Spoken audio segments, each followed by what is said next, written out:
Bismillahirrahmanirrahim. Assalamualaikum warahmatullahi wabarakatuh.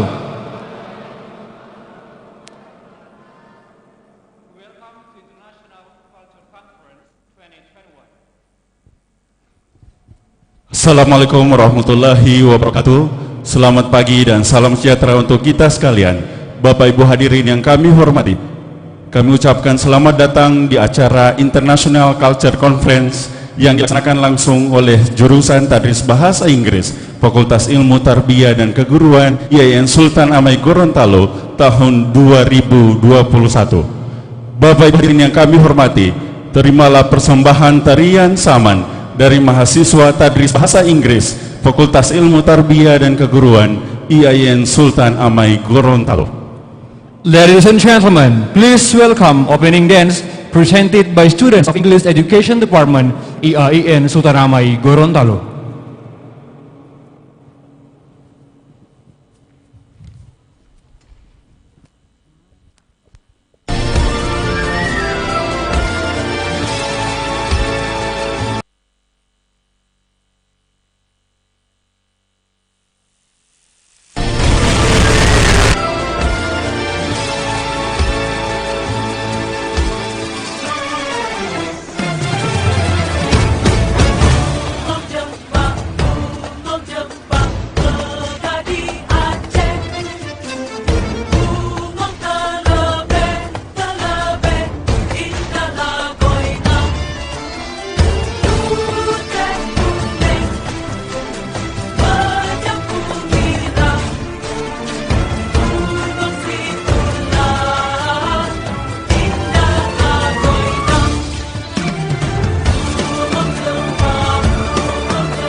Assalamualaikum warahmatullahi wabarakatuh. Bismillahirrahmanirrahim. Wassalatu wassalamu ala asrafil anbiya'i wal mursalin wa ala alihi wa ashabihi ajmain, amma ba'du. First of all, we would like to thank to God who has given us mercy and blessings so we can to attend in this blessing place. Salawat and salam be with our Prophet Muhammad sallallahu alaihi wasallam, who has brought us from the darkness to the lightness. The Excellency Rector of IAIN Sultan Amai Gorontalo, Dr. Haji Lahaji MAG. The Excellency the Dean of Tarbiyah and Teacher Training Faculty, Dr. Haji Lukman Arsyad MPD. The Excellency Head of English Education Department, IAIN Sultan Amai Gorontalo, Laaba SPD MPD MH. The Excellency, the Secretary of English Education Department, Eni Ahmad SS MPD, Annual Audience. Yang terhormat Rektor IAIN Sultan Amai Gorontalo, Bapak Dr. Haji Lahaji MAG, yang kami hormati Dekan Fakultas Ilmu Tarbiyah dan Keguruan, Bapak Dr. Lukman Arsyad MPD, yang terhormat Bapak Ketua Jurusan Tadris Bahasa Inggris, Bapak Laaba SPD MPD MH, yang terhormat Sekretaris Jurusan Tadris Bahasa Inggris, Ibu Haja Eni Ahmad MPD. Ladies and gentlemen, let us start our agenda, International Culture Conference IAIN Sultan Amai Gorontalo 2021 by reciting Basmalah. Bapak Ibu hadirin yang kami hormati, seraya memohon petunjuk dan ridho Allah Subhanahu wa Ta'ala, acara International Culture Conference yang dilaksanakan langsung oleh jurusan Tadris Bahasa Inggris Fakultas Ilmu Tarbiyah dan Keguruan IAIN Sultan Amai Gorontalo dibuka dengan melafazkan basmalah. Bismillahirrahmanirrahim. Reciting Holy Quran by Rusni Jafar. Time is yours. Pembacaan ayat-ayat suci Al-Quran yang akan disampaikan langsung oleh Rusni Jafar. Disilahkan.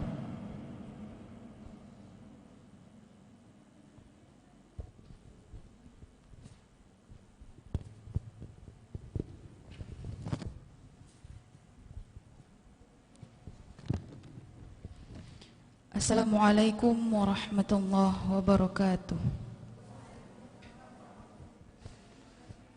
A'udzu billahi minasy syaithanir rajim.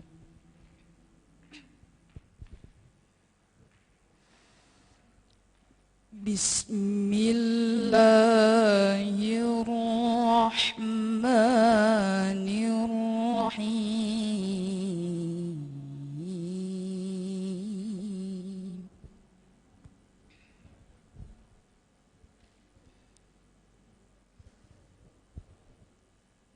Ya ayyuhalladzina amanu idza qila lakum tafassahu fil majalis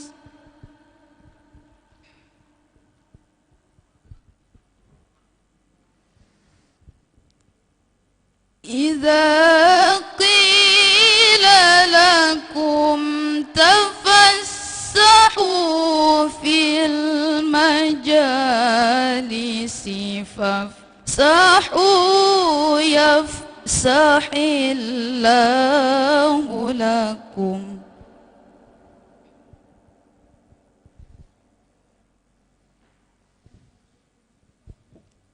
وإذا قيل انشزوا فانشزوا يرفع الله الذين آمنوا منكم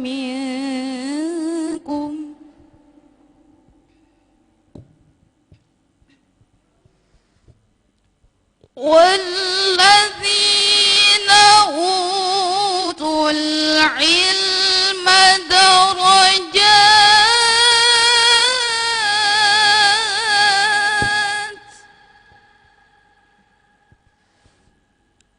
والله بما تعملون خبير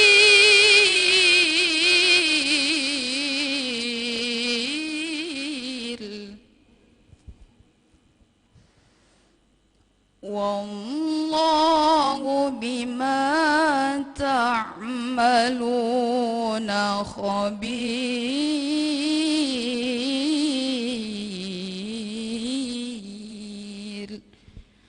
صدق الله العظيم والسلام عليكم ورحمة الله وبركاته.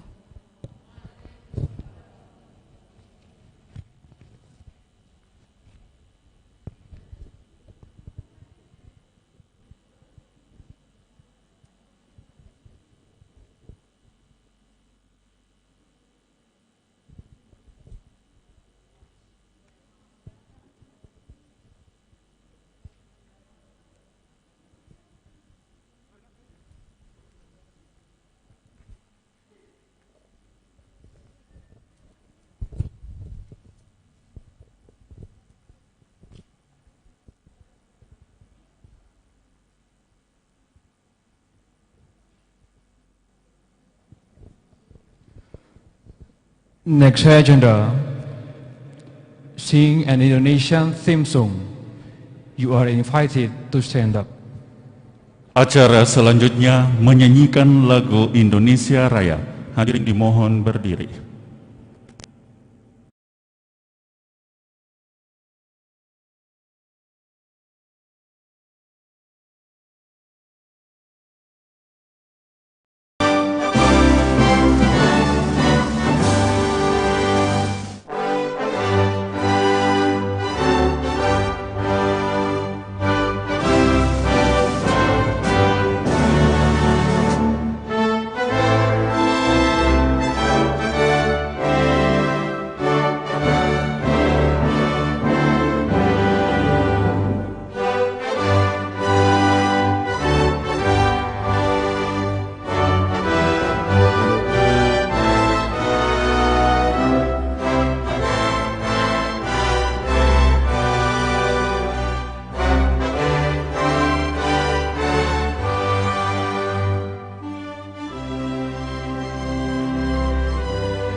English Education Department, The Excellency La Aba SPD MPD MH, time is yours.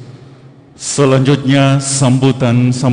Sambutan pertama akan disampaikan langsung oleh Bapak Ketua Jurusan Tadris Bahasa Inggris Fakultas Ilmu Tarbiyah dan Keguruan IAIN Sultan Amai Gorontalo. Yang terhormat Bapak La Aba SPD MPD MH. Disilahkan.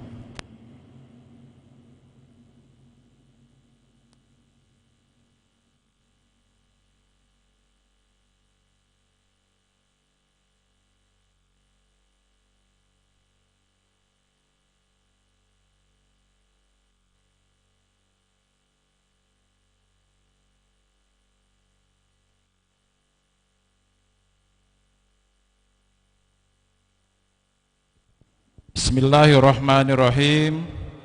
Assalamualaikum warahmatullahi wabarakatuh. Alhamdulillah, thanks to God Allah who has given us opportunity and healthy, so this morning we can join in this International Culture Conference. The Excellency Rector Institute Islamic Studies or Yayan Sultan Amir Gorontalo, let me say his name, Bapak Dr. Hadilah Haji MAG. Thank you for joining us, Pak Rektor.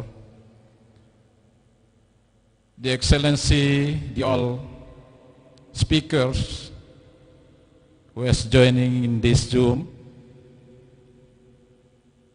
they are from America, from Japan, from Indonesia, India, and Africa. So, as a head of English Education Department, Yayan Sultan Amir Gorontalo, I will regard for your joining us in this International Culture Conference. The Excellency, the Dean of Tarbiyah and Teacher Training Faculty, Yayan Sultan Amir Gorontalo, Bapak Dr. Lukman Arsad, MPD. The Honorable Secretary of English Education Department, Ma'am Eni Ahmad, SS, MPD, and the all lecturers of English Education Department was joined here in this Zoom, and especially my beloved, the all students of English Department was come here. First of all, I would like to thank this program can be held by the English Education Department. And I inform to all of us that this program is a special program or flagship program of educational English educational program or English Educational Department. The purpose of this program will make deeply the understanding of lecturers and students about culture itself. How to make them understand the cross-culture understanding of nation between nation or between countries. Therefore, this program, I hope, we can be sustainable program. Furthermore, I would like to say also that this program is a first program of English education program and will help every years or as be flagship and annual program of English education program or department. Finally, I would like to say thanks for the all participants who has joined in this International Culture Conference. And the last is, I hope the all stakeholder of this institute, from Pak Rektor, the all stakeholder here, Pak Dekan or the Dean of Tarbiyah Teacher Training Faculty, can support this program. So the English department for the next time will be education will be English education department. I think will be great English education department. I think it's enough for this speech. Thank you. Once more, I will thanks to the all speakers, as I said just now, and the all participants who has joined in this International Culture Conference. Thank you. Assalamualaikum warahmatullahi wabarakatuh.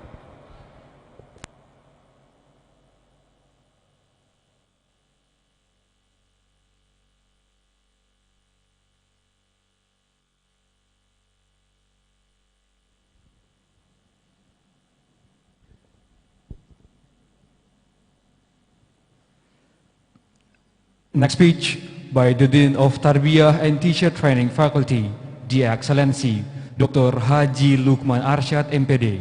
Time is yours.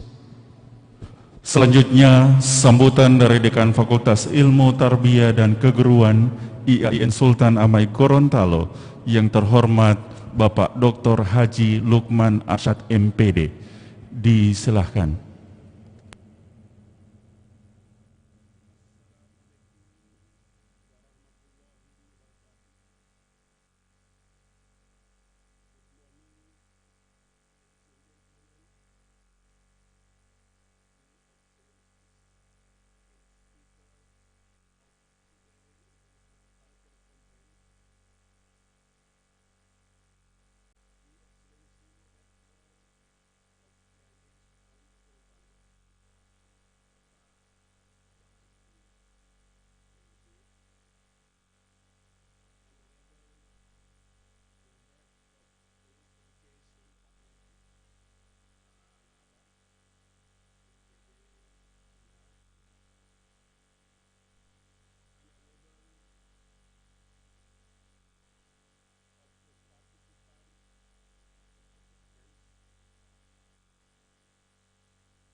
Ladies and gentlemen, next agenda, speech and opening International Cultural Conference presented by English Education Department, Tadbiyah and Teacher Training Faculty, IAIN Sultan Amai Gorontalo, by the Excellency Dr. Haji Lahaji MAG. Time is yours. Selanjutnya, sambutan Rektor IAIN Sultan Amai Gorontalo sekaligus membuka acara International Culture Conference yang dilaksanakan oleh jurusan Taris Bahasa Inggris IAIN Sultan Amai Gorontalo yang terhormat Bapak Dr. Haji Lahaji MAG. Disilahkan.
Assalamualaikum warahmatullahi wabarakatuh.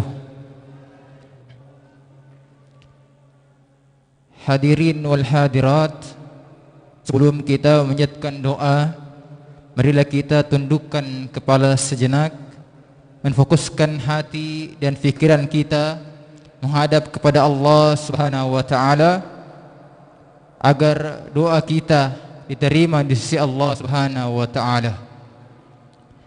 A'udzu billahi minasy syaithanir rajim. Bismillahirrahmanirrahim. Alhamdulillahi rabbil alamin. Arrahmanir rahim. Maliki yaumiddin. Iyyaka na'budu wa iyyaka nasta'in. Ihdinas siratal mustaqim. Siratal ladzina an'amta 'alaihim ghairil maghdubi 'alaihim waladdallin. Amin. Alhamdulillahi rabbil alamin. Hamdan syakirin, hamdan na'imin, hamdan yuwafi ni'am wa yukafi mazidah. Ya Rabbana lakal hamdu kama yanbaghi li jalali wajhikal karim wa dhimi sultanik. Allahumma salli wa sallim ala Sayyidina Muhammadin wa ala alihi wa sahbihi ajma'in. Ya Allah, Tuhan yang Maha Penyayang, hanya rahmat dan kasih sayang-Mu lah sehingga segala aktivitas kami dalam acara ini dapat berjalan dengan lancar nantinya, walaupun menguras waktu, tenaga dan pikiran. Dan hati ini dan hari ini, ya Allah, kami berkumpul di tempat ini memanjatkan puji syukur kepadamu sekaligus membuka kegiatan kami. Ya Allah, berkahilah segala aktivitas kami selama dalam mengikuti rangkaian acara kami, dan jadikanlah sebagai amal ibadah di sisi-Mu. Untuk itu ya Allah, tetapkanlah rahmat dan kasih sayang-Mu kepada kami, dan jadikanlah pertemuan ini sebagai pertemuan yang Kau ridhoi ya Allah. Allahumma la sahla illa ma ja'alahu sahla. Ya Allah, mudahkanlah segala urusan kami, karena tidak ada yang mudah kecuali Engkau jadikan mudah ya Allah. Allahumma aftah alaina abwabal khair wa abwabal barakah wa abwabal ni'mah wa abwabal rizqa wa abwabal quwwah wa abwabal sihah wa abwabal salamah birahmatika ya arhamar rahimin. Ya Allah, bukakanlah atas kami pintu kebajikan, pintu keberkahan-Mu, pintu nikmat dan pintu rezeki-Mu, pintu kekuatan dan kesehatan-Mu, serta pintu keselamatan, karena Engkaulah yang Maha Pengasih dan Maha Penyayang. Allahumma inna na'udzubika minal hammi wal huzun wa na'udzubika minal ajazi wal kasal. Ya Allah, kami berlindung kepadamu dari keraguan-raguan hati dan duka cita, dan kami berlindung kepadamu dari sifat lemah dan malas.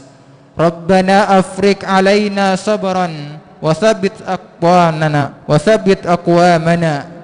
Ya Allah, curahkanlah kesabaran atas kami dan teguhkanlah pendirian kami terhadap cobaan dan kebenaran. Ya Allah, berkahilah semua ilmu yang kami dapatkan selama kegiatan ini. Amin ya rabbal alamin. Rabbana atina fid dunya hasanah wa fil akhirati hasanah wa qina adzabannar. Subhana rabbika rabbil izzati amma yasifun wa salamun alal mursalin walhamdulillahi rabbil alamin. Wassalamualaikum warahmatullahi wabarakatuh.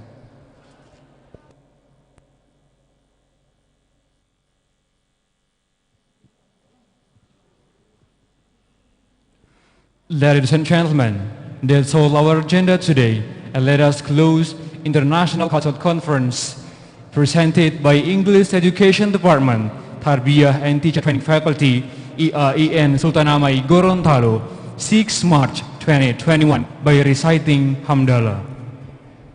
Bapak Ibu hadirin yang kami hormati, demikianlah seluruh rangkaian acara pembukaan International Culture Conference tahun 2021 yang dilaksanakan oleh jurusan Tadris Bahasa Inggris, Fakultas Ilmu Tarbiyah dan Keguruan IAIN Sultan Amai Gorontalo. Marilah kita tutup dengan sama-sama melafazkan hamdalah. Alhamdulillahirabbil alamin.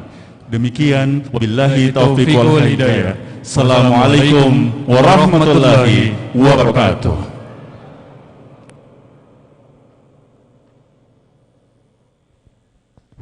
Bapak Ibu hadirin yang kami hormati, selanjutnya kami mengundang dengan hormat Ibu Adimawati Helingo M.Hum untuk memandu acara selanjutnya. Disilahkan.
Okay, good morning, ladies and gentlemen.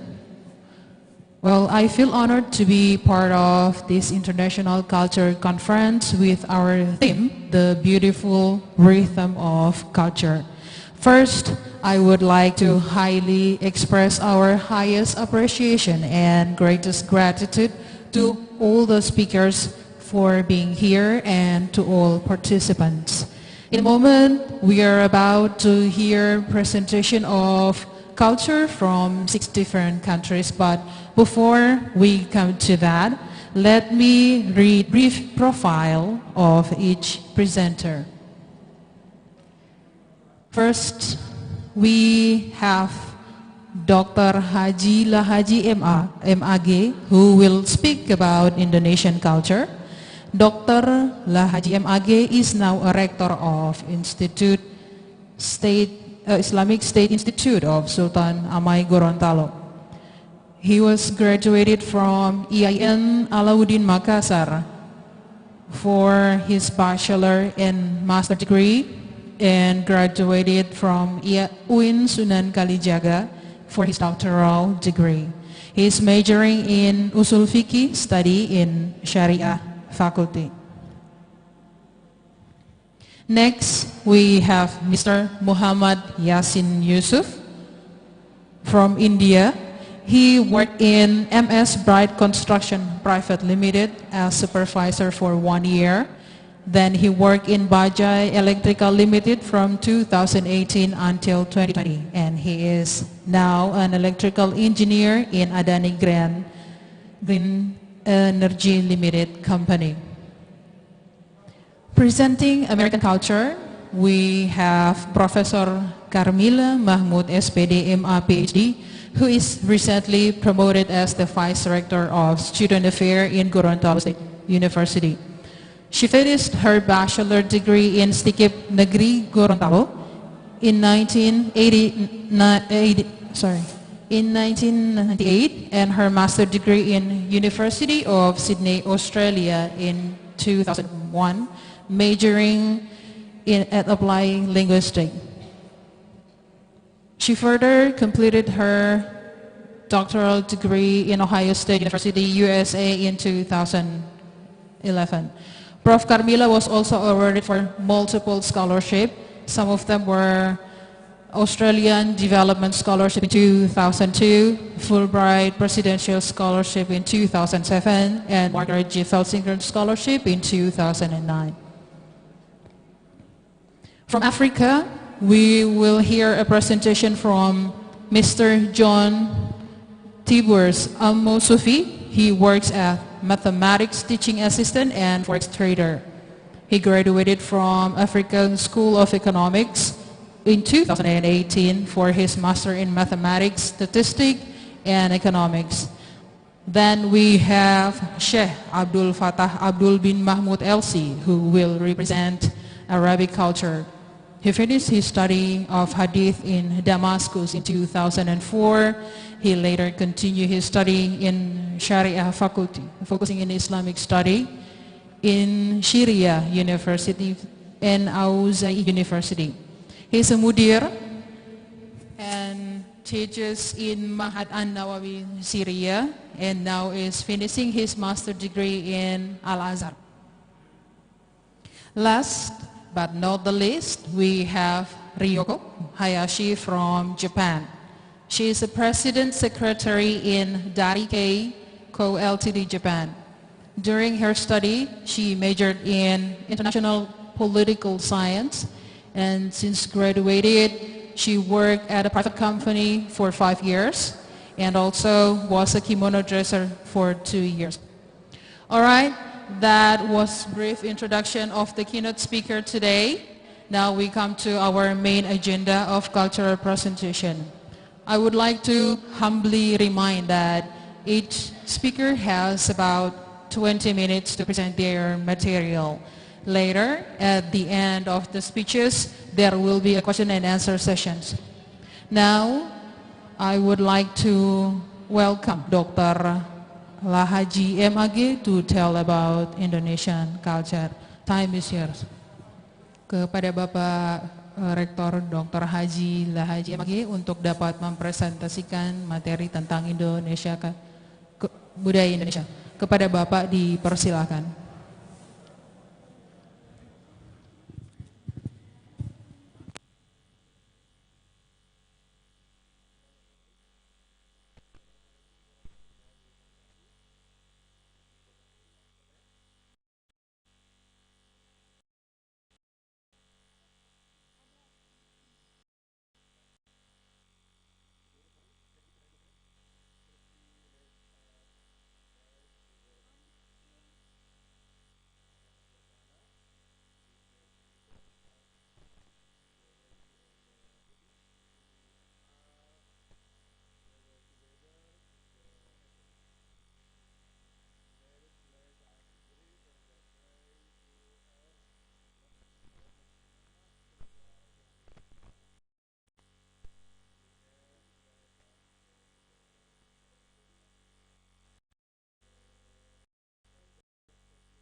PTKIN, ada pendidikan umum, ya.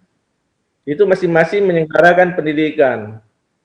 Ya, kalau PTK di bawah naungan Kementerian Agama, ya, pendidikan keagamaan, ya sekitar 70-an ya, itu yang membidangi pendidikan agama Islam, ada pendidikan Kristen, pendidikan Hindu, Buddha, dan seterusnya, sekitar 70-an ya, itu di bawah Kementerian Agama. Sementara pendidikan umum di bawah Mendikbud. Nah, ini masing-masing punya nasib tersendiri untuk mencerdaskan bangsa Indonesia, ya. Ya. Dan kementerian lain ada di pendidikan, di Kementerian Kesehatan, Kementerian Perhubungan, semua ada pendidikannya, ya, tingkat pendidikannya, ya. Apakah di pendidikannya tingkat menengah maupun tingkat pendidikan tingginya. Ini menjadi ciri khas Indonesia, ya. Itulah budaya Indonesia yang boleh jadi tidak ada di negara lain, ya. Ya, termasuk pendidikan pendidikannya. Belum lagi kita melihat dari aspek atau tinjauan politik, ya, politik bebas aktif. Kalau di Indonesia ya tentu multi partai, ya, sehingga kita kenal pada Orde Baru banyak partai. Nah, Orde Lama ya banyak partai. Orde Baru ya dibatasi hanya 3 partai. Orde Reformasi ya berkembang lagi banyak partai. Nah, ini barangkali menjadi diskusi kita berkembang, tapi ini sangat luas menurut saya. Yang keenam, ya, kita lihat dari perspektif pertahanan, keamanan, ekonomi, hukum. Ya, ini kita bisa lihat sebenarnya, tapi sangat panjang kalau kita jelaskan di sini, tetapi bisa menjadi bahan pertanyaan kita diskusikan. Ya, misalnya dari aspek hukum, ya, aspek hukum kita ini di Indonesia masih peninggalan penjajah, ya. Kitab undang-undang hukum pidana kita masih peninggalan penjajah, itu Belanda, sehingga sekarang kita berusaha untuk menjadikan undang-undang yang terinspirasi dari jiwa bangsa Indonesia. Sementara digodok, ya mudah-mudahan bisa secepatnya menjadikan kitab undang-undang hasil karya kita bangsa Indonesia, ya. Karena kita tahu bahwa kita dijajah sekian ratus tahun oleh Belanda dan peninggalannya sampai sekarang masih ada karena kita dikenal dengan pulau kita, ya. Ya. Itu dari segi aspek hukum, demikian juga dari aspek ekonomi. Budaya kita di bidang ekonomi tidak masuk kepada ekonomi liberal, ekonomi kapitalis, atau ekonomi sosialis, ya, tetapi ekonomi kita adalah berbasis ekonomi Pancasila, ya. Jadi kalau Pancasila kita jadikan dasar dalam bernegara, saya kira ini kita perlu jaga karena ada 4 pilar yang harus dijaga oleh bangsa Indonesia supaya tidak tercabik, ya. Yang pertama pilarnya adalah Pancasila. Nah, ini yang harus dijaga oleh bangsa kita. Yang kedua, Bhinneka Tunggal Ika. Nah, kalau kita jelaskan di sini Bhinneka Tunggal seperti apa, berbeda-beda tapi satu. Ya, itu tadi luar biasa. Kemudian juga Undang-Undang Dasar 45 harus kita jaga, ya, sebagai inspirasi bahwa di Undang-Undang 45 itu dalam pembukaannya ada tercantum sila-sila, ya, Pancasila. Demikian juga Negara Kesatuan Republiknya, NKRI harga mati, ya. Kalau ini bubarkan, maka bubar Indonesia. Oleh sebab itu, dia menjadi harga mati untuk bangsa Indonesia, yaitu NKRI. Negara kita bukan negara apa namanya kerajaan, bukan negara apa namanya, bukan negara kerajaan, bukan negara teokrasi, atau bukan negara agama, tetapi negara kita negara Kesatuan Republik NKRI. Saya kira ini dari saya, ya. Mohon maaf tidak apa namanya tidak terstruktur, tetapi inilah bahan diskusi kita dalam hal bagaimana memperkenalkan budaya Indonesia, ya. Demikian, terima kasih. Assalamualaikum warahmatullahi wabarakatuh.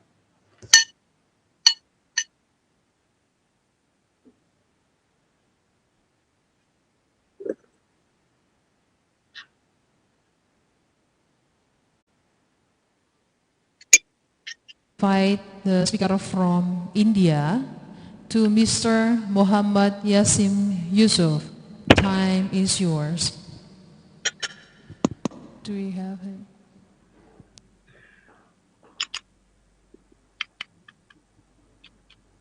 Assalamualaikum warahmatullahi wabarakatuh. Waalaikumsalam warahmatullahi wabarakatuh. Assalamualaikum warahmatullahi wabarakatuh. Jazakumullah khair for give me opportunities to talk to this international conference, and shukran for everyone. And I am so happy and glad for all of you to give me opportunities to talk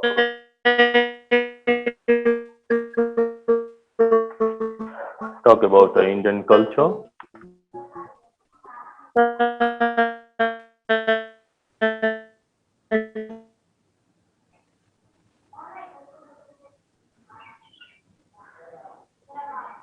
I think all of you listen me.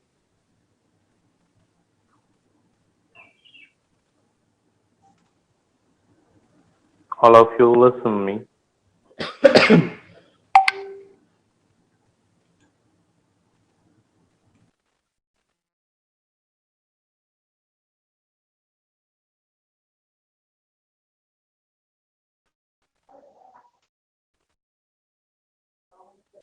Yeah, hello.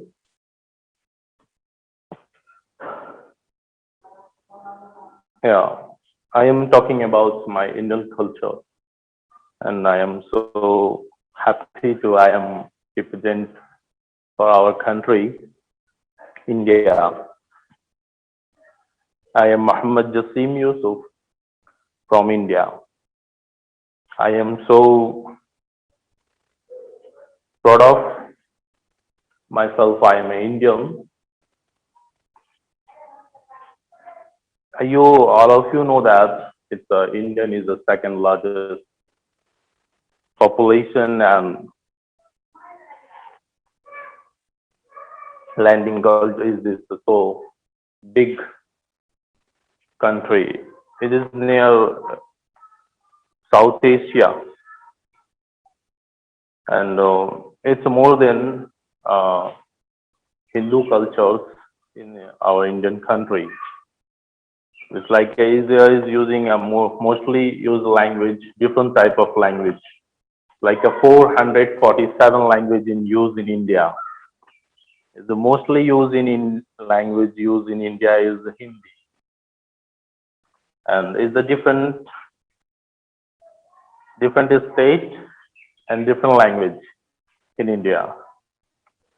And in our India is maybe 79.8% Hindu and 14.2% Islamic and 2.3% is Christians and 1.7% is Sikh religion and 0.7% is Buddhism religion.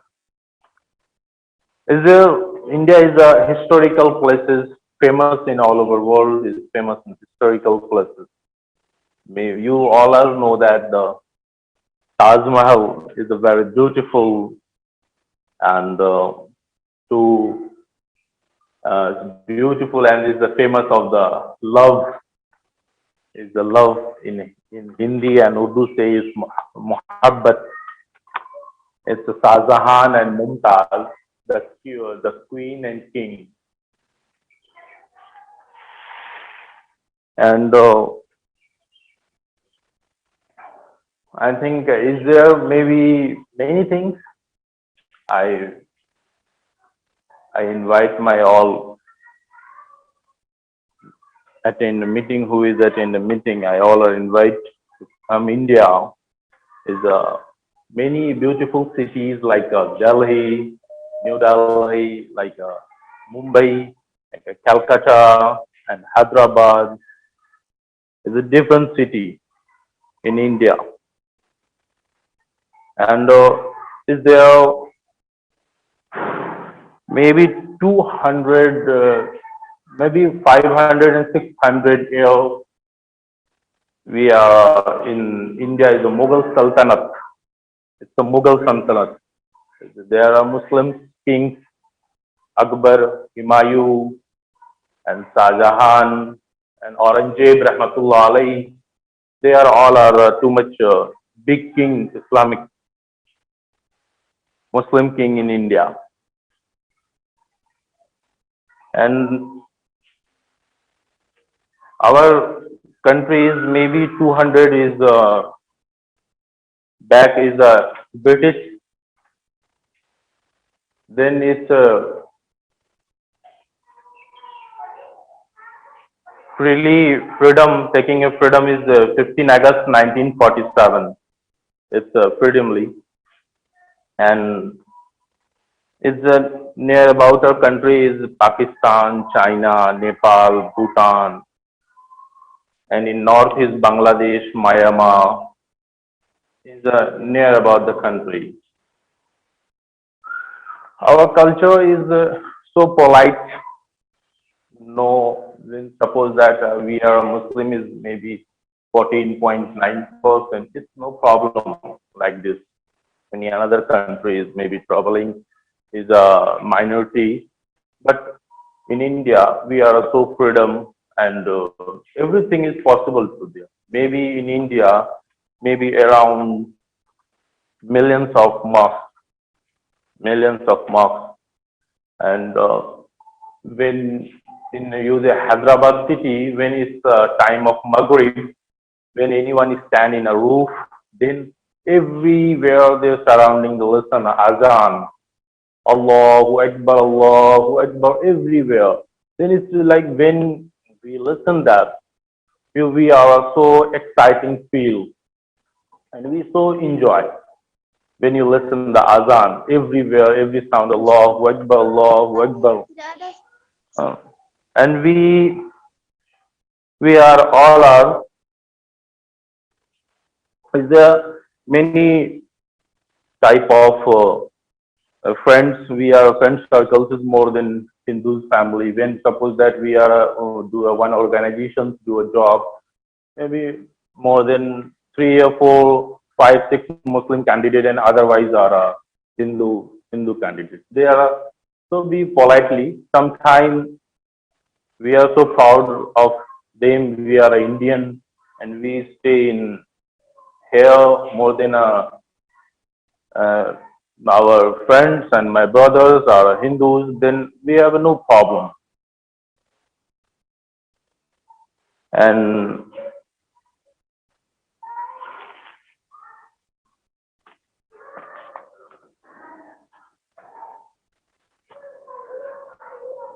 then the big city and famous city is Mumbai.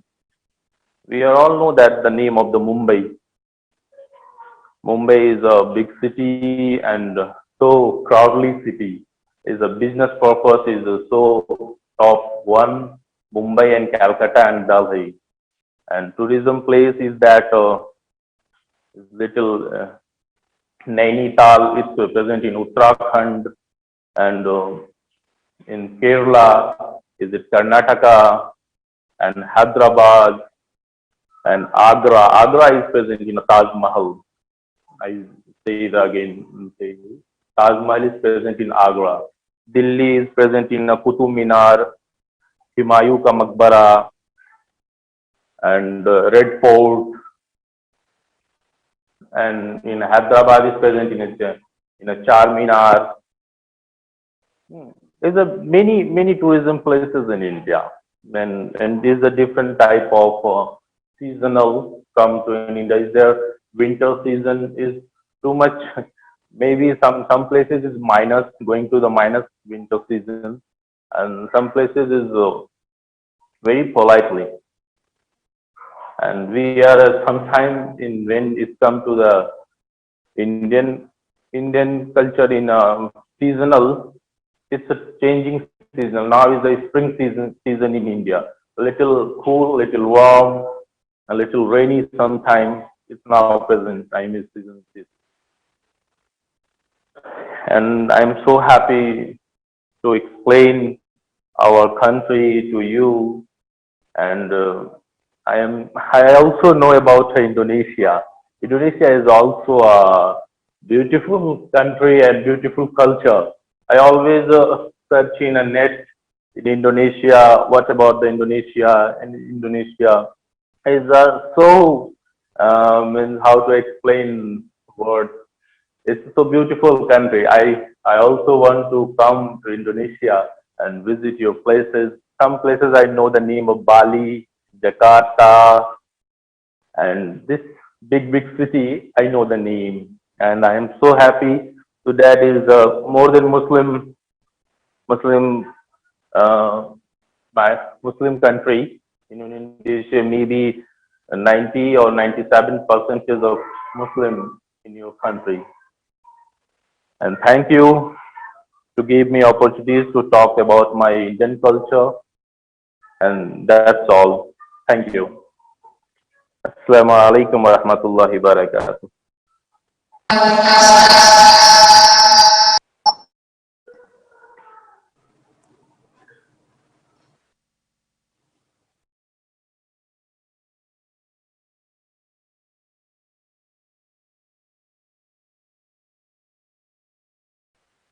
Shukran, shukran.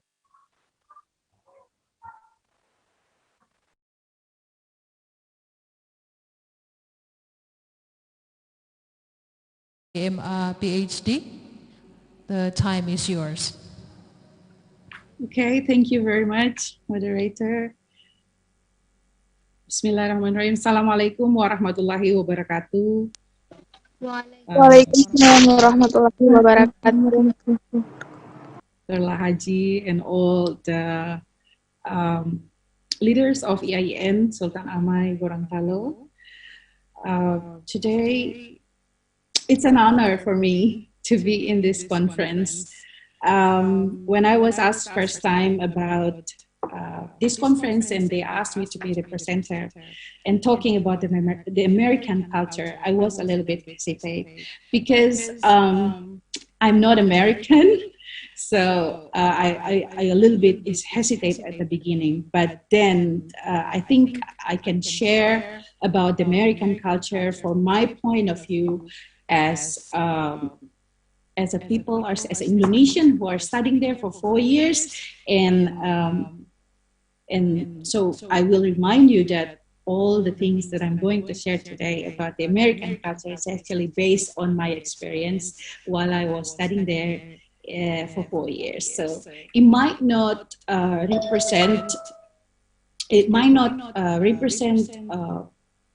American culture as general, because as you know, America is really huge country, and then it consists of 50 states, and each state has their own preferences and their own habits, so that it might be very difficult to represent all cultures. So basically what I'm going to share with you today in this conference is American culture from the perspective of I as an Indonesian who are studying there. And then all the things that I'm going to share to you is based on my experience. So let me share my presentation today, if I can do that. Yes.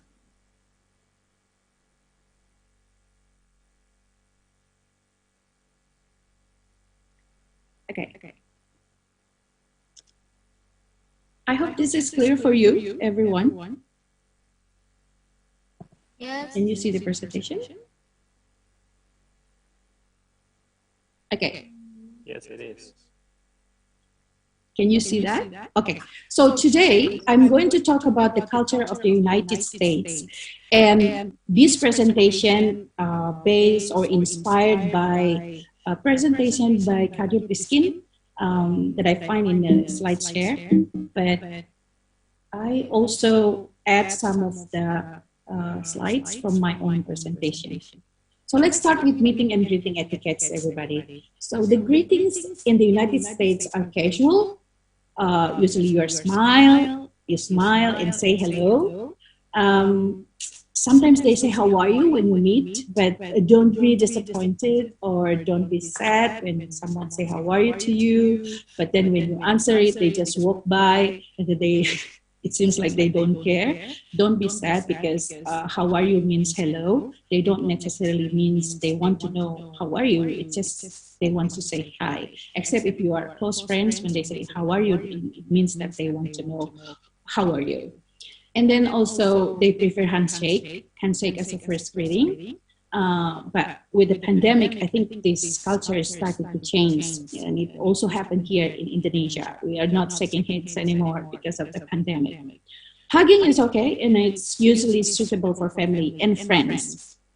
And ladies and gentlemen, I want to share with you some of the one experience that I have with the hugging, and then it's hugging is common with the family and also friends, and it's not like full hugging, it's a side hugging with friends. And then it's very difficult to avoid hugging there with your friends. So some of my pictures that I sent to Indonesia is sometimes like this, like someone is hugging me, like side hugging, and this is my supervisor, Dr. Greg Kessler. And when my husband saw some of the pictures like this, he got really, really mad. He got furious and he said, delete all the pictures because he doesn't like it. And then I tried to explain that this is their culture and it's really hard to avoid the side hugging with the friends there. So please try to understand, but he didn't want to understand. He kept mad, he's still angry. And then finally, when he arrived in the United States, he went to school and he has some friends and this is happened.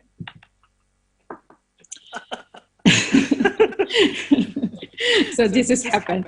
So when we try to understand one culture, it's really hard when you just explain it. You have to be there to understand, to feel it, to really experience it, to know exactly how it feels when it's hard for you to do something, when it's hard for you not to be seen, not polite by your friends or some of the colleagues there in the United States. Kissing and greeting is warm. Usually you kiss on the cheek. And it's usually done only in the context of relatives, lovers, and friends. And I can say to you, ladies and gentlemen, that people will think that two lovers in the United States are kissing passionately in public.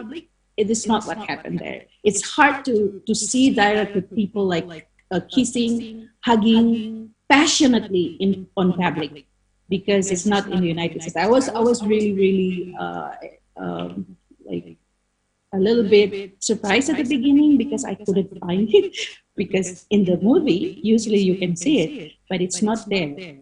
Because in the United States they said it's based on Puritans, it's based on religion, so people want kissing really passionately in front of other people, because when they do it, people will get say like, oh, go and get a room or something like that.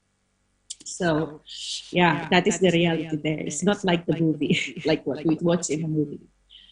They prefer to be called by their first name. So my name Carmila Mahmud. So I will be called Carmila, but in a very formal context, like in academic context, I usually be called Mahmud by my last name. And for our professors or our teachers, we call them with their title and then the last name. But when we're really close with our teachers, then we can call them by their first name. And usually they prefer for you to call them with their first name. Now let's talk about gift giving and etiquettes. Americans love to give gifts, yeah? And when they give or they present the gift to someone, usually they're very thoughtful. They will think it carefully and in detail so that the gift that they give for someone will be valuable for the recipient. So they usually give gifts for anniversaries, birthdays, and Christmas. And even though they are giving gifts, it doesn't mean that it should be expected, yeah? I remember my experience. My daughter, she was born on 25th of December, so she celebrate her birthday on Christmas too. So while she was there, she get double gifts. She get the gifts because of Christmas, and then she also get gifts because of her birthday.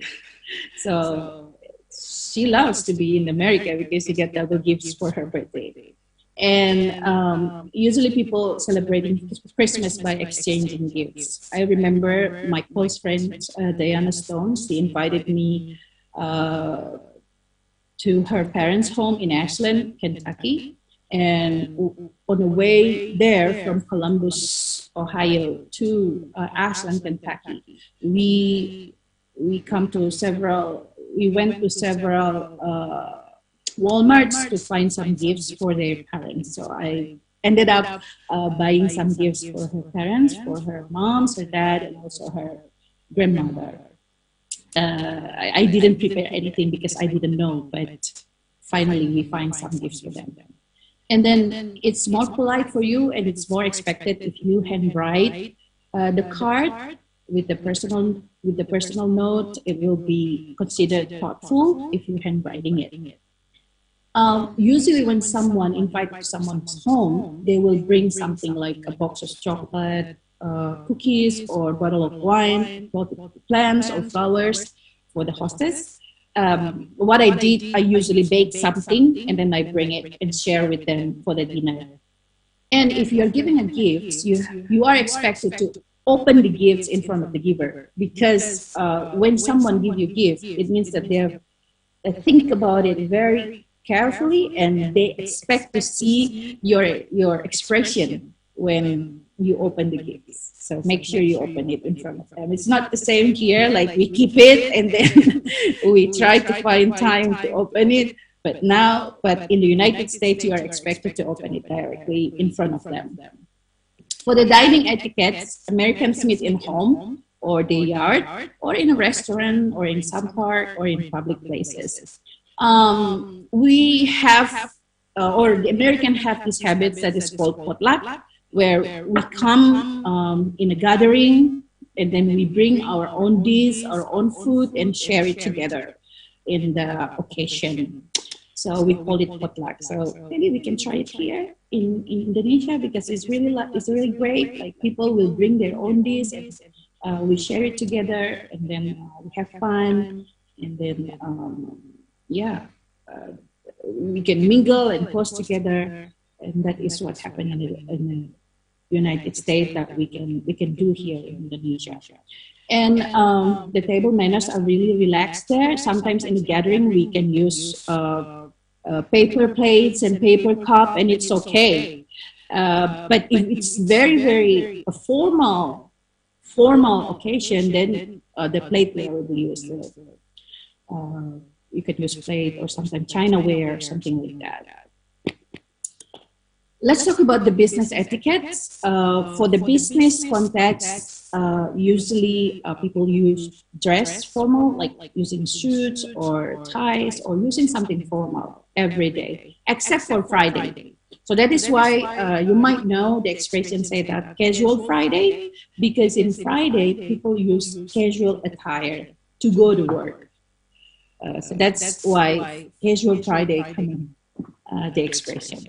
The handshake is a common greeting, like usual, or but not now, not in the pandemic, of course, but it was a handshake. It's a very common greeting. I think like pandemic today might change the culture of some countries. Even in Indonesia, people don't want to handshake anymore. So yeah. And then also the eye contact and the face are very important. As you see in these pictures, this is when I was back in the United States in 2016, and we trying to discuss about the opportunity of memorandum of understanding with the library there, with the library in Ohio State University. The communication styles. Americans have direct, logic, and very linear thinking. They prefer honesty and trueness. That's important. And then shorthand talking is very typical. Shorthand talking means like you have what we call chitty chat, asking about the weather, about what sports going on, what is happening today. It's just a very shorthand talking. And then compliments are short and dessert. Like American loves to give compliments and loves to receive compliments. Like, for example, when we meet each other, usually I will say, oh, wow, you have a nice dress. I love your dress. I love your purse. It's a very nice color. Oh, I just realized that you have a beautiful eyes, or something like that. So we compliment each other. So that's what they like.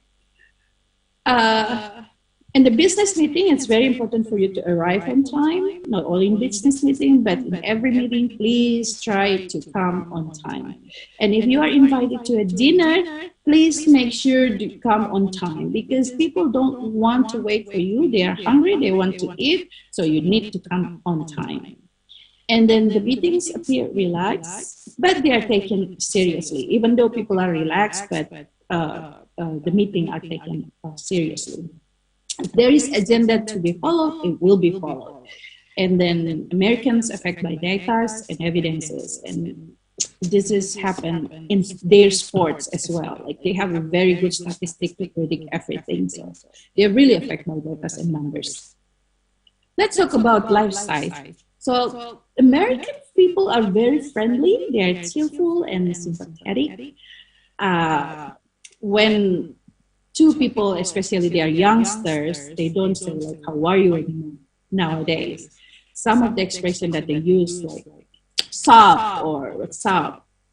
How you doing? How is it going? So it's not usually say, how are you? It's usually for semi-formal or formal situation. It's really important to obey public rules. Otherwise you will be ashamed. You will feel embarrassed if you are not obeying the rules. I remember my husband, he didn't know. That's my fault. I should remind him. Like there is a big gathering in Ohio University. It's for dinner. And we have to eat, but we have to stand in queue. And then they will call each table to come and queue. My husband didn't know this, and I didn't, my fault, I didn't remind him. He already stand in front of the table while we have to wait. And it's kind of embarrassing, but he learned something. He learned a lesson for that. And then the private life is very important for Americans. We live very private. It is so important to wear suitable for the occasion. So, we need to think about what we are going to wear before we go to something. Smoking is a dying habit, even though in some places you cannot smoke in random places. You have to see whether there's an ashtray. If there's an ashtray in certain place, that's the only place you can smoke. You cannot go anywhere to smoke. Americans are the society of do your own job. We don't have maid there, we don't have pembantu, so we have to do everything by ourselves. We have to do everything, cooking, cleaning, doing stuff. We don't do anything. We don't have anyone else to help us. Even moving from one place to another place, we have to do it by ourselves. Respect is the forefront everywhere. Of course, we have to respect people. Let's see some of the polites and impolites. Hold the door for others. The experience in Indonesia, when you open a door and then someone else at the back, usually we don't hold the door for them, but there it's considered polite for you to do that. Stare at people, don't stare at them. They will go to you and say, what happened? So don't stare at them. You have, when you burp, please say excuse me or sorry, because it's not polite. When you sneeze, please say bless you to someone else, or even, you know, when someone sneezes, please say bless you. And then not like in Gorontalo when children can just go and play anywhere they want. In the United States, when children want to play, the parents have to call them first, call another parents and make an appointment because the children want to play together in a park or in someone's house. This is the eating habits. Let me know whether I still have time before. Okay, so American eating habits are really different than other societies. The portion in the United States are very big. The portion of every meal in America is very big. And the food usually, for us, for Indonesian, is too salty and then too sweet. When I want to eat chocolate, usually I will go to Aldi, which is the European chain, to find chocolate that's suitable for Indonesian, because for American, it's very sweet. They always prepare fat, fried, and canned food. The breakfast can include everything, but usually eggs and omelets, and they have bacons. Not for us, of course. We have bacons, but it's a Turkish bacon or something like that, but we have to buy it in a halal market in there. General American breakfast menus includes, like you can see today, in this picture. The eating habits, lunches changes person to person. Lunch is actually something that is not too important for people in America. Usually they will have hamburger, french fries, or just salad or sandwich, but they will be heavy dinner. So for lunch, usually just bring it from home and then eat between the work, but they cook for dinner. The eating habits, prayer, of course, at meal is very important. If you are a guest in someone's house, don't eat before the host start to eat. And then the table manners are very difficult as well.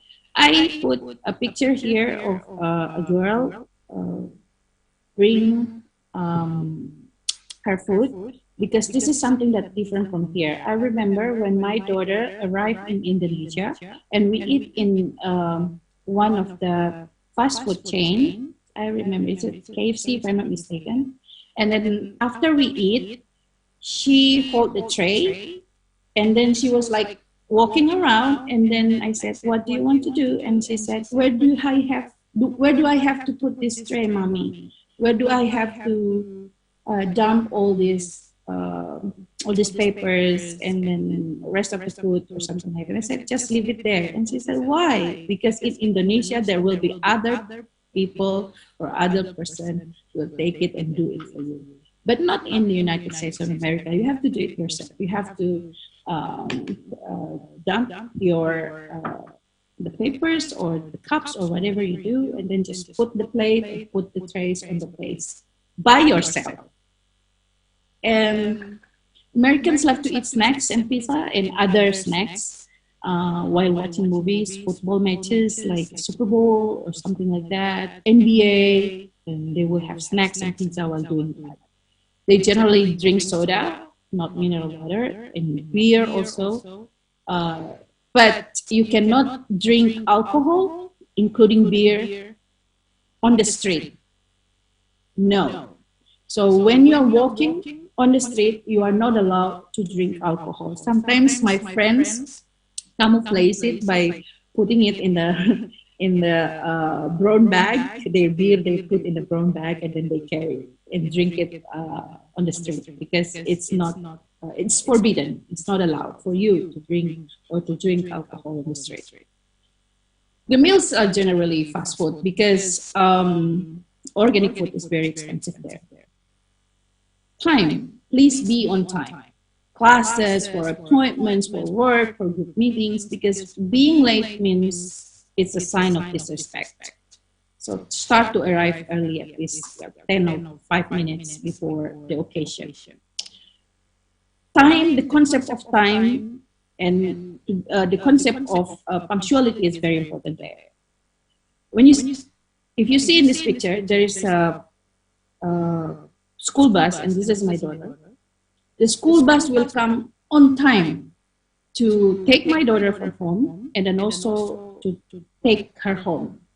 And the parents have to be there, stand there before the bus coming. If the parents is not there, then our children will be taken away, and then we will get fined for that. We have to pay fine for that. So we have to be on time, standing there, waiting for our children bus to come, and then pick up our children. Otherwise, our children will be taken again, and then we have to pay fee. So that's one example of being on time. We have to be on time. In social setting, it's more flexible. Let's talk about recreational. For the holidays and sports, as you know, they are big in NBAs, they are big in football or Super Bowl. They are also big in NASCARs.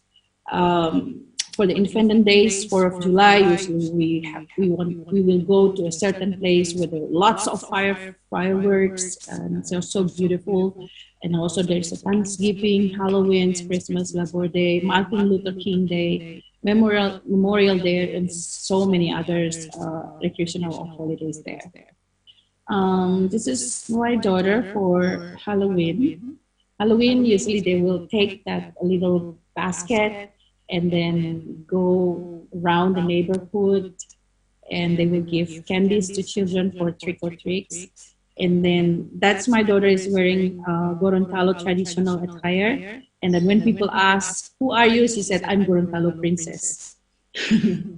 And that's her as Aurora. They're working on the district, and then people in some offices or stores will give the children candies for trick or treats. We also have pumpkin carving.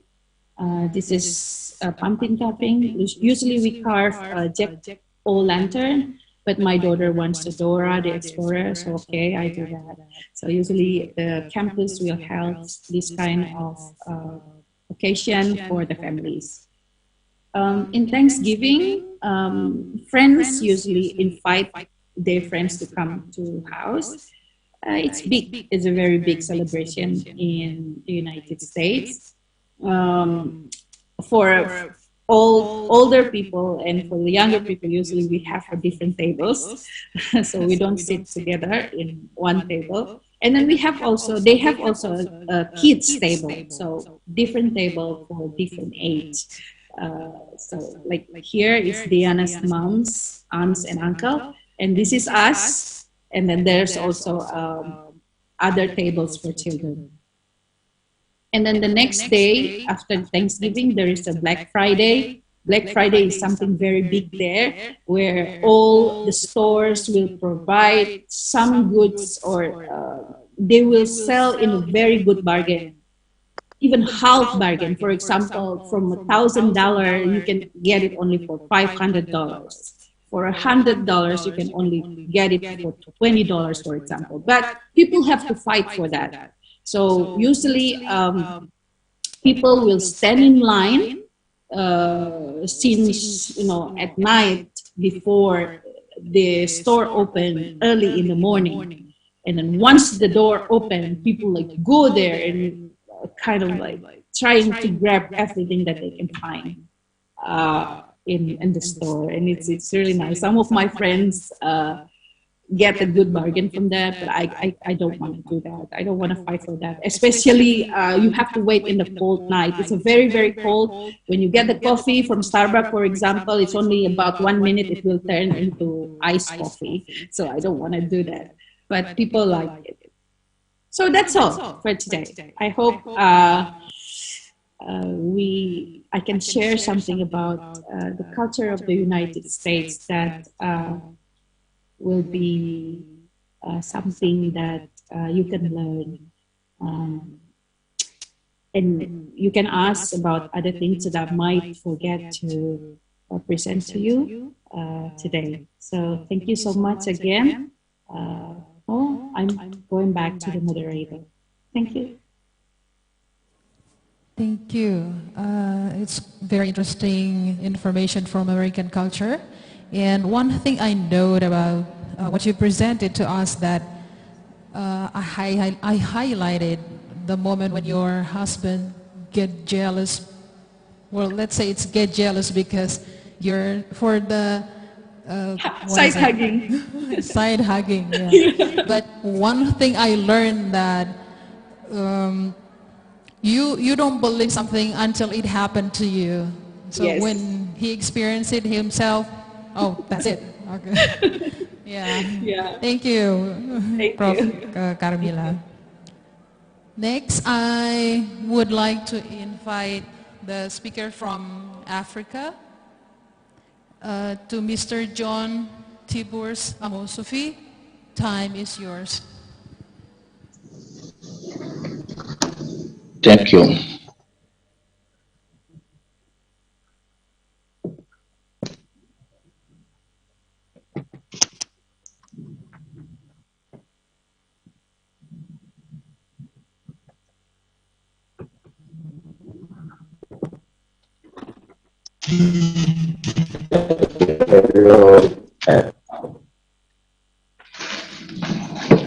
Thank you for inviting me to your conference.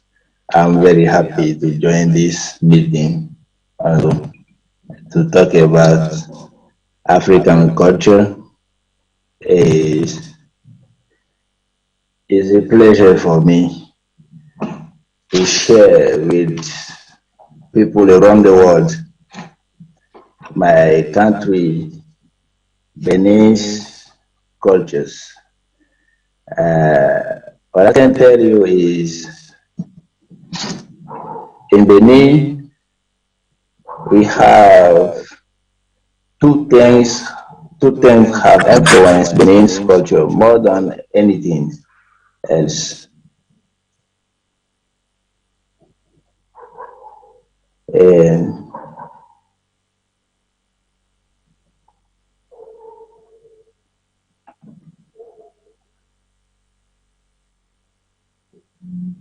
things like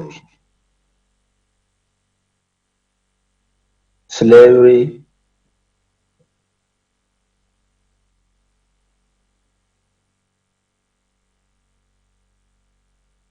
Hello. Yeah, we can hear you. is network, Oh, you have a problem with network. is good. Okay. I'm saying that in Benin we have two things which influence our culture: slavery and voodoo, our national religion. And with many cultural aspects and religious syncreties spilling over into other aspects of culture as well.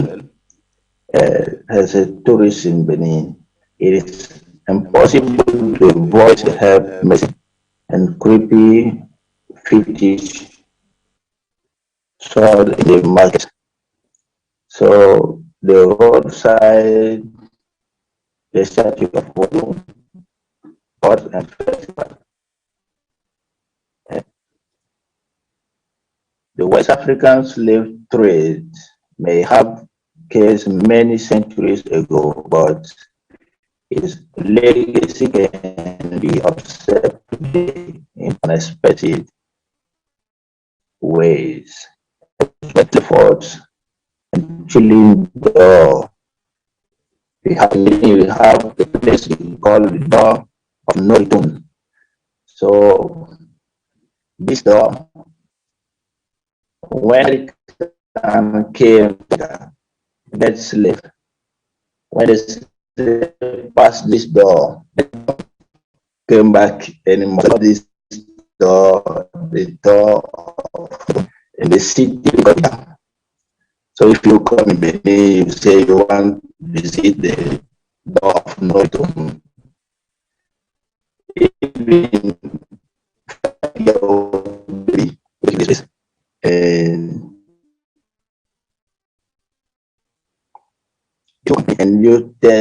you ask people what is a national religion, traditional religion,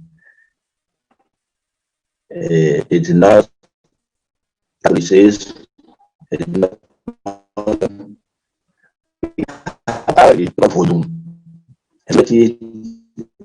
every January 10th we celebrate our religion, and many people, many African people live in outside Africa, they still IT, like, and they share with us our kids. So I can say that it was first a kingdom before community running by a president. It was running by a king. It was a kingdom. So it is a colonialist changed this kingdom.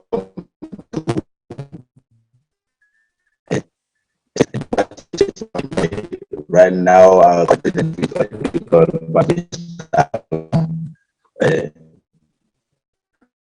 so we change from monarchy to democracy.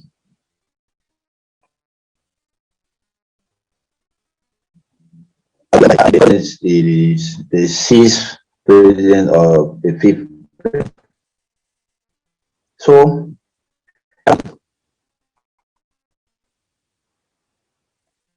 we, woman, married woman should not have, I say, excuse me for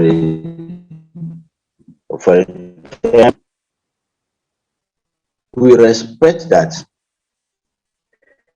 and the woman, married woman, respect herself.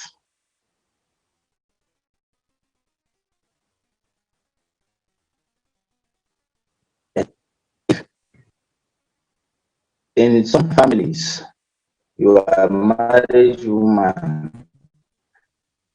If you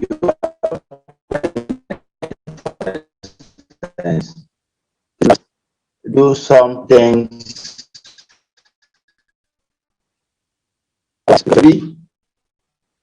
or you must your life yourself. You should respect the culture, you should respect this religion. If they tell you, for instance,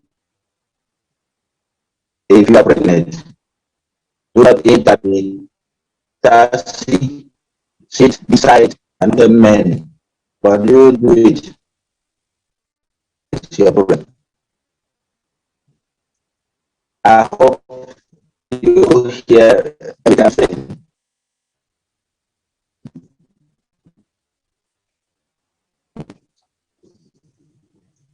I hope the moderator hearing everything I'm saying. So forget about voting in the country. It's more enigmatic of religion oriented in the thing. And why person of it exposing the false الصلاة خير من النوم. In IT and Louisiana. Is still found in its purest form, where is more commonly called Vodun, penetrated much of Benin's daily life. We have many languages in our country, more than 60 languages in our country. We have Gun, we have Mina, we have Aja, we have Kula. Me especially more than 5 languages. In that particular case, we have Yoruba, with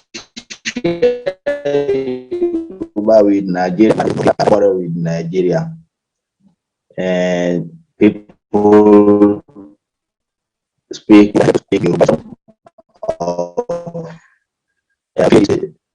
near to Nigeria,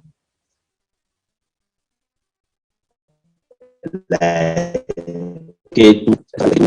other places near to Nigeria.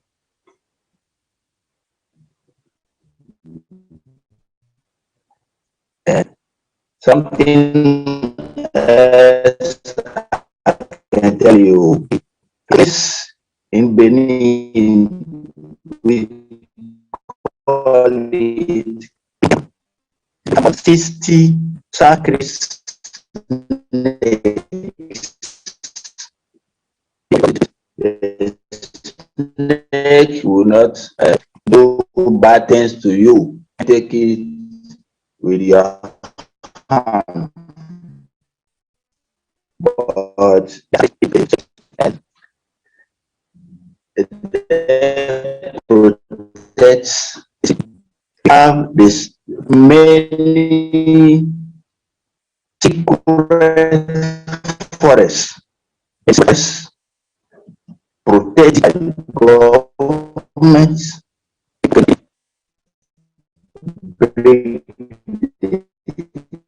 This on the first is supposed to be like a god. People you want something, you can go to that. People need to have baby. Children that don't have, they are married, they go. They ask ask for children. They can make a promise to this forest. Give me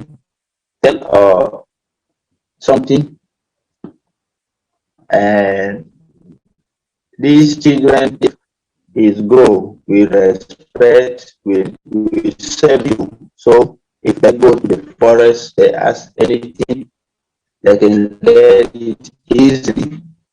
The forest is like a god. People around this forest, and they every people respect these places.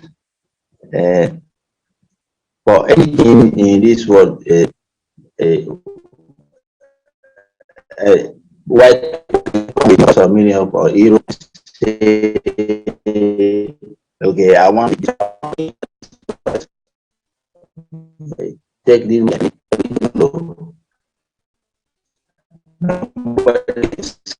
from this people can African people are corrupt. Have forest different because see that in Africa to get to Europe. We have many riches, many resources in Africa, and we have many amazing places in our countries. Places in like we got is Iceland, but all the houses in this house are cheese, and it's amazing. Visitors.com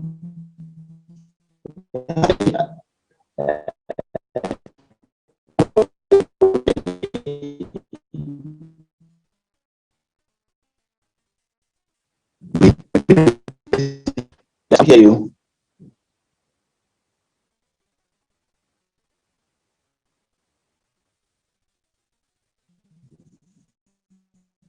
But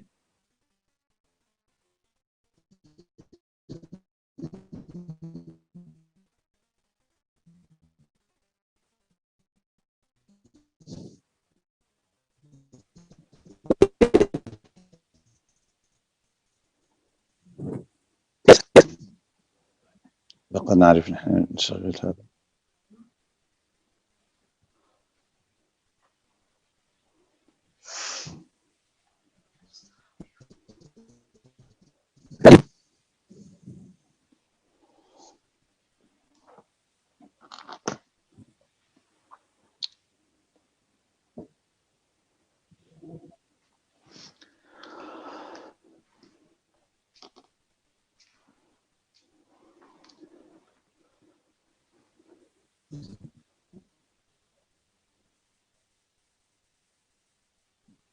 Hello. What happened? Okay. So,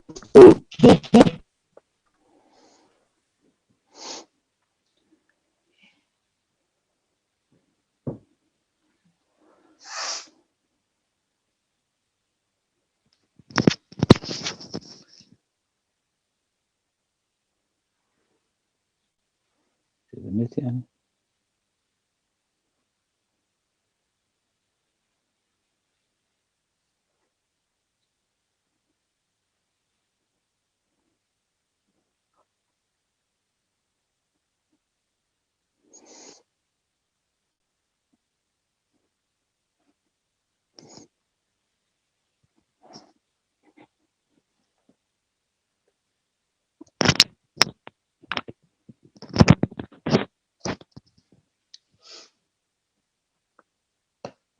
نعم.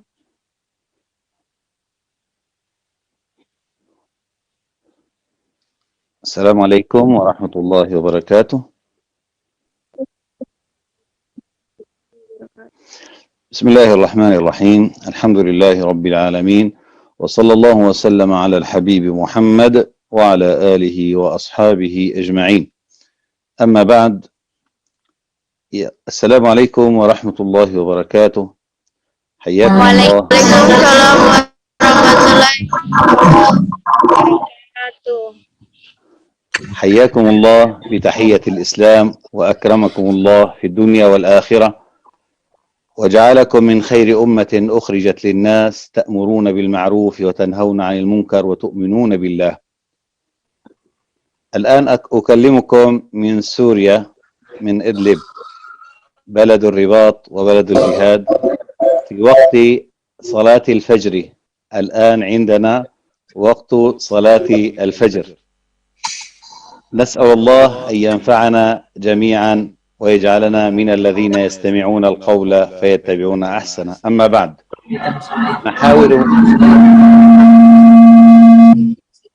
أما بعد، فمحاور الندوة تتلخص ما تعرف الحضارة، ما عوامل رقي الحضارة وتقدمها، ما عوامل انهيار الحضارة، ثم تتركز كلمتنا ومحاضراتنا حول 3 نقاط: حضارة، هل للعرب حضارة قبل الإسلام؟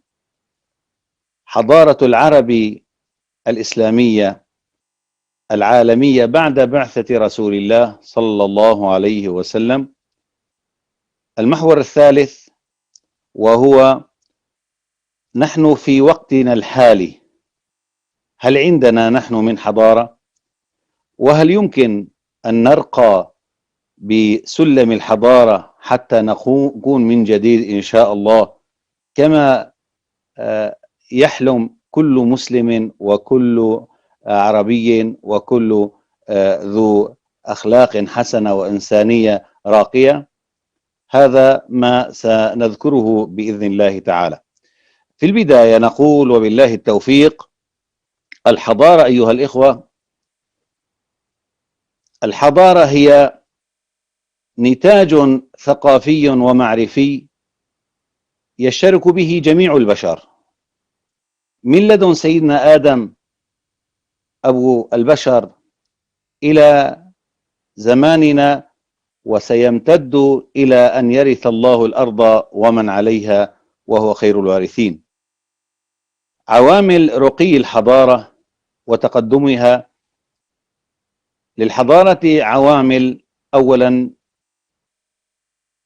الموارد الاقتصادية والنظم السياسية وتقليد الخلقية والعلوم والفنون الإنسانية، كذلك الإخلاص من قبل ولاة الأمور والحكام.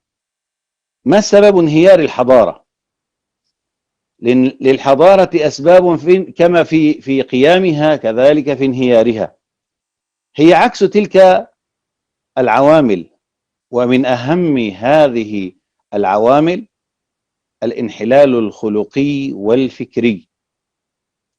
إنما الأمم الأخلاق ما بقيت، فإن هم ذهبت أخلاقهم ذهبوا. الأمر الثاني هو الاضطراب في القوانين والأنظمة على مزاج الحكام، وكذلك شيوع الظلم والفقر بين المواطنين، عدم الشعور بالمسؤولية، وكذلك اللامبالاة، وكذلك التشاؤم. هذه مما تسقط في يد الأمة وتجعلها في الحضيض. وأخيرا فقدان الموجهين الأكفاء والزعماء المخلصين والقادة والنخب كأمثالكم أيها الطلبة وأيتها الطالبات. لذلك لو سألنا أحدنا متى بدأت قصة الحضارة،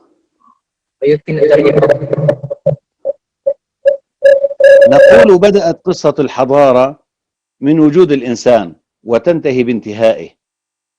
أما العرب، السؤال هنا: هل كان للعرب حضارة قبل الإسلام؟ الجواب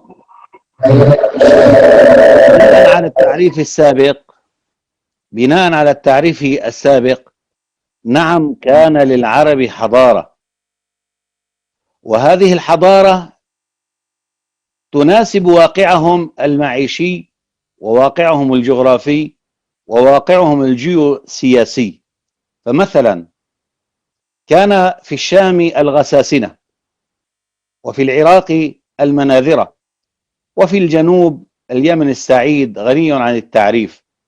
أما في الحجاز فكان العرب على قدر اختلاطهم مع بعضهم وعلى قدر انطلاقتهم تجدهم مثلا أعمروا بلادهم. نعم، تفضل.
Kemudian seperti dikatakan tadi di Hijaz juga demikian, ada beberapa hal yang saling berbeda dalam budaya mereka dalam sehari-hari. طيب فيمكن تواصل يا شيخ. شكرا. نعم، أهلا وسهلا. إذن هل للعرب حضارة قبل الإسلام؟ الجواب نعم، لكن حضارة تناسب واقعهم ومكانتهم الجغرافية ومكانهم الجيوسياسي في تلك البلاد. تجد في الشمال هناك الغساسنة، وتجد في العراق المناذرة، وتجد في اليمن يمن السعيد كان هناك الأبناء، وكذلك في جزيرة العرب كانت مظاهر من مظاهر الحضارة. تجد أن الأخلاق التي وجدوا فيها هي قيمة. الحبيب صلى الله عليه وسلم قال: إنما بعثت لأتمم مكارم الأخلاق. كانوا يتصفون بالكرم، كانوا يتصفون بالأدب والشعر، كانوا يتصفون بحسن المعاملة، بإغاثة الملهوف. لذلك لا نستطيع أن نقول أن ننظر إلى الجانب السلبي الذي كان نقول إنهم جاهلية. الجاهلية هم لأنهم لم يهتدوا لنور الإسلام، أما الحقيقة فكانوا أصحاب مبادئ، وكانوا أصحاب قيم وغيرة على أعراضهم وعلى بلادهم، وكانوا يحمون بيت الله الحرام. هذا قبل بعثة رسول الله صلى الله عليه وسلم. أما الحضارة الإسلامية بعد بعثة رسول الله صلى الله عليه وسلم، لو ربما يسأل سائل: أنت عربي وتتكلم عن حضارة العرب، فتتكلم عن حضارة الإسلام يعني كأنها هي حضارة العرب. أقول لكم وأقول للعالم: العرب بلا إسلام لا شيء، والعرب بالإسلام كل شيء. العرب بالإسلام يملكون الدنيا لأن حضارتهم مرتكزة على أمور: أولا العقيدة والدين والتشريع الذي فيه سعادة البشر فضلا عن العرب وفضلا عن المسلمين. لذلك أول أساس من أساس هذا الدين هي الوحدانية المطلقة لله. فحينما المؤمن وحينما العبد وحين العامل وحين القائد يخاف الله ويقف بين يديه ويعتقد أنه سيسأله ويقول له في كل صلاة: إياك نعبد وإياك نستعين، هذا لا يخون، هذا ينطلق، لا يخاف من عدوه، وربه سبحانه وتعالى بيده ملكوت السماوات والأراضين. لذلك هذا السمو في فهم الوحدانية كان له أثر كبير في الحركة الحضارية لهذا التيار وهو الإسلام. ثانيا، النزعة الإنسانية. من خصائص حضارة الإسلام والمسلمين والعرب نزعتهم إنسانية، إنسانية الهدف وعالمية الأفق والرسالة. فالقرآن الذي أعلن وحدة النوع الإنساني حينما قال: يا أيها الناس إنا خلقناكم من ذكر وأنثى وجعلناكم شعوبا وقبائل لتعارفوا إن أكرمكم عند الله أتقاكم. والرسول صلى الله عليه وسلم حينما قال: لا فرق بين عربي وعجمي إلا بالتقوى، لا فرق بين عربي وعجمي ولا أبيض على أسود إلا بالتقوى. فلذلك أنت حينما تكون أو نظرت إلى حديقة وأزهار الذين غرسوا بجانب رسول الله صلى الله عليه وسلم، تجد أن بلالا الحبشي مؤذن رسول الله صلى الله عليه وسلم، والخبير الاستراتيجي سلمان الفارسي، وذلك البطل الصنديد صهيب الرومي، فضلا عن المسلمين من العرب وغيرهم وممن دخلوا في هذا الإسلام: أبو حنيفة، النعمان فارسي، مالك والشافعي وأحمد، هؤلاء كلهم عرب. الخليل بن أحمد الفراهيدي وسيبويه والكندي والغزالي في بلاد خراسان، الفارابي وما أدراك وابن رشد في أقصى الغرب، طارق بن زياد البربري، قتيبة بن مسلم الباهلي، صلاح الدين الأيوبي الكردي، سليمان القانوني التركي، سلطان قطز المملوكي، السلجوقي، وأمثالهم أيها الناس. هذه الحديقة التي جمعها الإسلام وأخرج منها نموذجا للتوحد الإنساني الذي بنى حضارة ليست للعرب وليست للمسلمين بل انطلاق لكل العالم. العنصر الثالث من حضارة المسلمين المساواة والقضاء على العنصرية.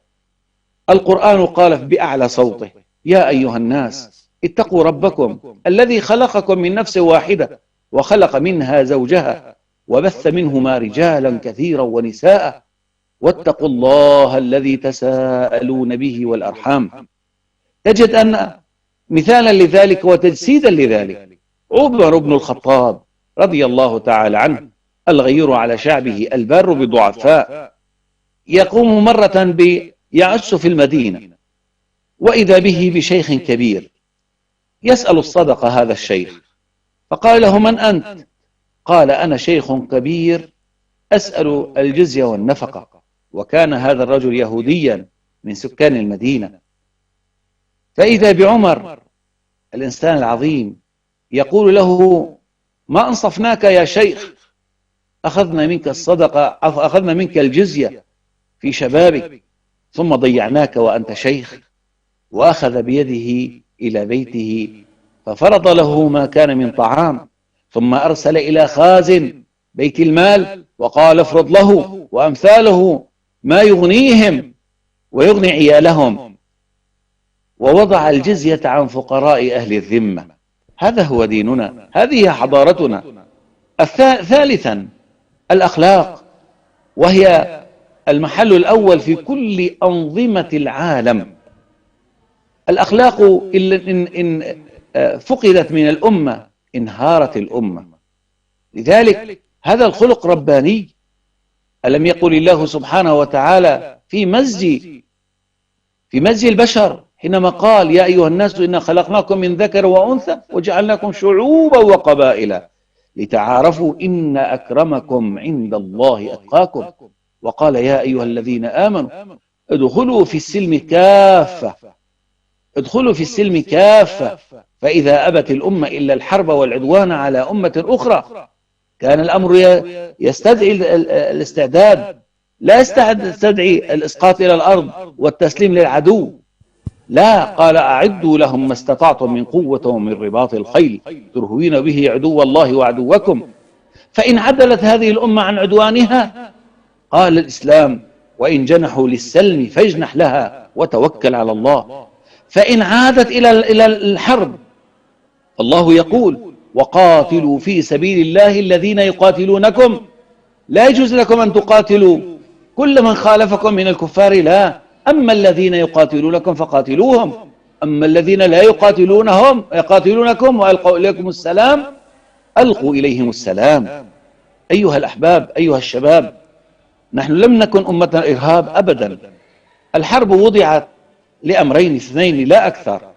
الأمر الأول وهو الدفاع عن العقيدة والأخلاق، سواء الإسلامية أو الأخلاق الإنسانية، والمحافظة على حقوق الإنسان وحماية هذا الإنسان من أن يظلم. والأمر الثاني الدفاع عن حرية الشعب واستقلاله. والله يقول: وقاتلوهم حتى لا تكون فتنة ويكون الدين لله تعالى. ليست حرية العقيدة، لا، الله يقول: لكم دينكم ولي دين. نعم أستاذ علي. طيب من فضلك. طيب kata Syekh Hafizullah Ta'ala beliau lanjutkan bahwa ya, di Arab ya, setelah datangnya Islam ya, beralih ya, kepada namanya al-hadar ba'dal Islam, peradaban setelah Islam. Ya, Arab ini tidak ada artinya bila Islam. Ya, kata beliau tidak ada, Arab ini tidak ada artinya jika tidak ada agama Islam. Ya, termasuk di dalamnya terdapat akidah, kemudian syariat, kemudian masalah agama yang dibahas di dalam peradaban tersebut. Kemudian yang berikutnya di dalam peradaban ini ada namanya an-nashatul insaniyah, ya, artinya ada interaksi antar manusia.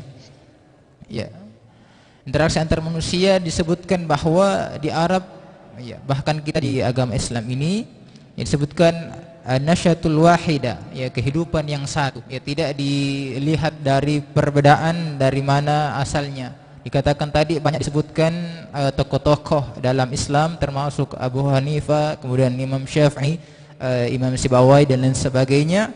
Mereka dari berbagai daerah tetapi satu dalam agama ini. Kemudian disebutkan juga ada akhlaqur rabbani. Ya, di situ disebutkan Syekh menyebutkan ayat inna khalaqnakum min dzakarin wa untha. Ya, kami diciptakan dari jenis laki-laki dan perempuan, dan ini dalil bahwa di Arab tidak dipandang ada perbedaan di satu sama lainnya. Kemudian disebutkan juga kata Syekh al-akhlaqul insani. Ya, di sini ada akhlak sesama manusia juga disebutkan bahwa tidak ada yang namanya saling benci satu sama lainnya ketika datangnya Islam dalam peradaban Arab. Taib. Naam ya Syekh. حياكم الله. السلام عليكم. لذلك لو أتينا إلى الأخلاق الإسلامية تجدها أخلاق في السلم وأخلاق في الحرب. هذه أخلاقها في الحرب. في الحرب لم يكن الإسلام مرة ليقتل أبرياء، بل هو الذي يحمي الناس. لم يكن مرة يسمح لأعضائه ولأبنائه بأن يكونوا هم من يبادرون بالقتل. لا، قاتلوا الذين يقاتلونكم. انظروا إلى هذه الكلمة، وقاتلوا الذين يقاتلونكم. ولكن إن كان هناك تثبيت ونصر، ماذا يقول الله تعالى؟ الذين إن مكناهم في الأرض أقاموا الصلاة وآتوا الزكاة وأمروا بالمعروف ونهوا عن المنكر ولله عاقبة الأمور. هذا في الحرب. أما تعال بنا إلى الأخلاق والمسامحة، وسيد هذا الموضوع هو رسول الله صلى الله عليه وسلم، فهو رائد حضارتنا وواضع أسها وواضع شريعتنا من عند ربنا. لما فتح مكة وظفر بأولئك الذين بالأمس قد قتلوا أصحابه وأخرجوه من بيته، وبالأمس قد قتلوا عمه وشقوا صدره وأخرجوا قلبه، ومع ذلك الآن هم بين يدي. ماذا كان المشهد؟ انظروا إلى أخلاق الإسلام وأخلاق العرب المسلمين. يقول وهو واقف عند باب الكعبة: أيها الناس، ما تظنون أني فاعل بكم؟ فقالوا خيرا. فقال كلمة مشهورة: لا أقول لكم إلا ما قال أخي يوسف، لا تثريب عليكم اليوم، يغفر الله لي ولكم وهو أرحم الراحمين، اذهبوا فأنتم الطلقاء. إنه الإنسان العظيم محمد صلى الله عليه وسلم، إنه المعلم الكبير والقائد، لم يكن سفاحا ولم يكن يذبح لأن للمخالفة، لا، كان يداري ويقول. وكان للذمي يقول بأعلى صوته، والذمي هو غير المسلم في بلاد المسلمين الذي استأمن على نفسه وعاش بين المسلمين، يقول: من آذى ذميا فقد آذاني. هكذا قائدنا صلى الله عليه وسلم. وكذلك لو نظرنا إلى هذه المبادئ تجدها عدلا وفاء في كل شيء. هذا عمر حينما تولى الخلافة بعث له أهل سمرقند أن قتيبة بن مسلم الباهلي رحمه الله وهو قائد المسلمين دخل المدينة من غير إنذار.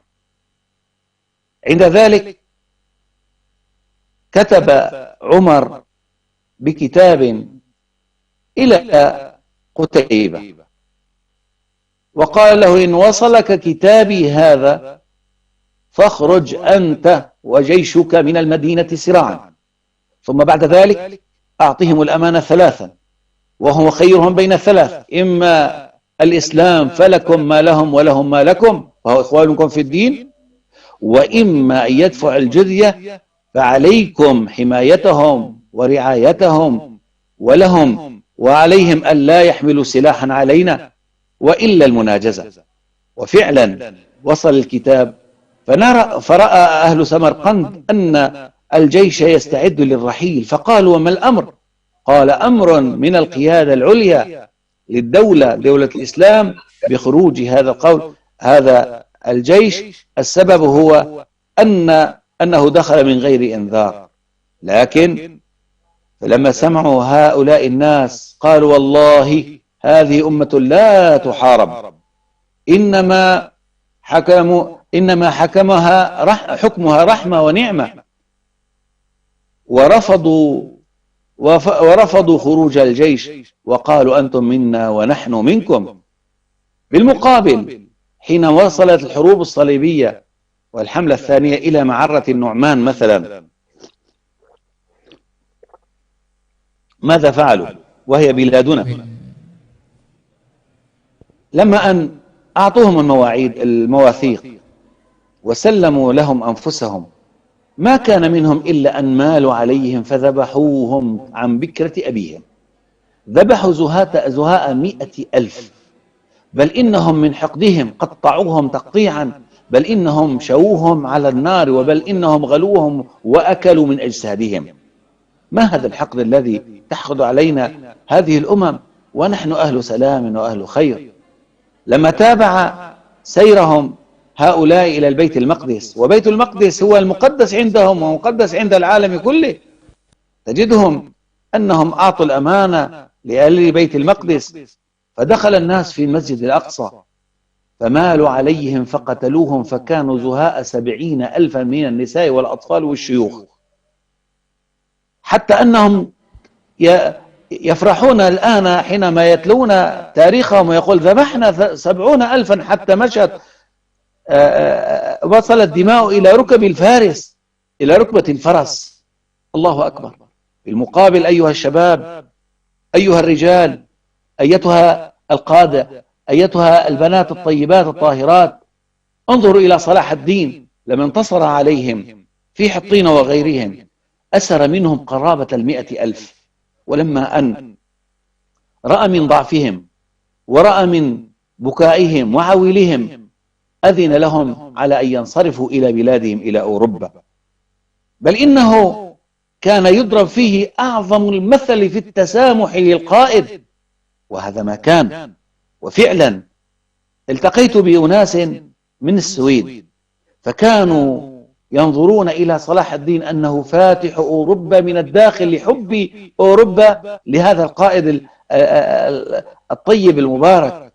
وأقول لكم: أنتم رسل الإسلام، أخلاقكم هي أخلاق الإسلام، لا نصر لكم ولا تمكين لكم ولا ارتفاع لكم في حضارة من غير أخلاق الإسلام. تجد أن من حضارة الإسلام رابعا التسامح الديني.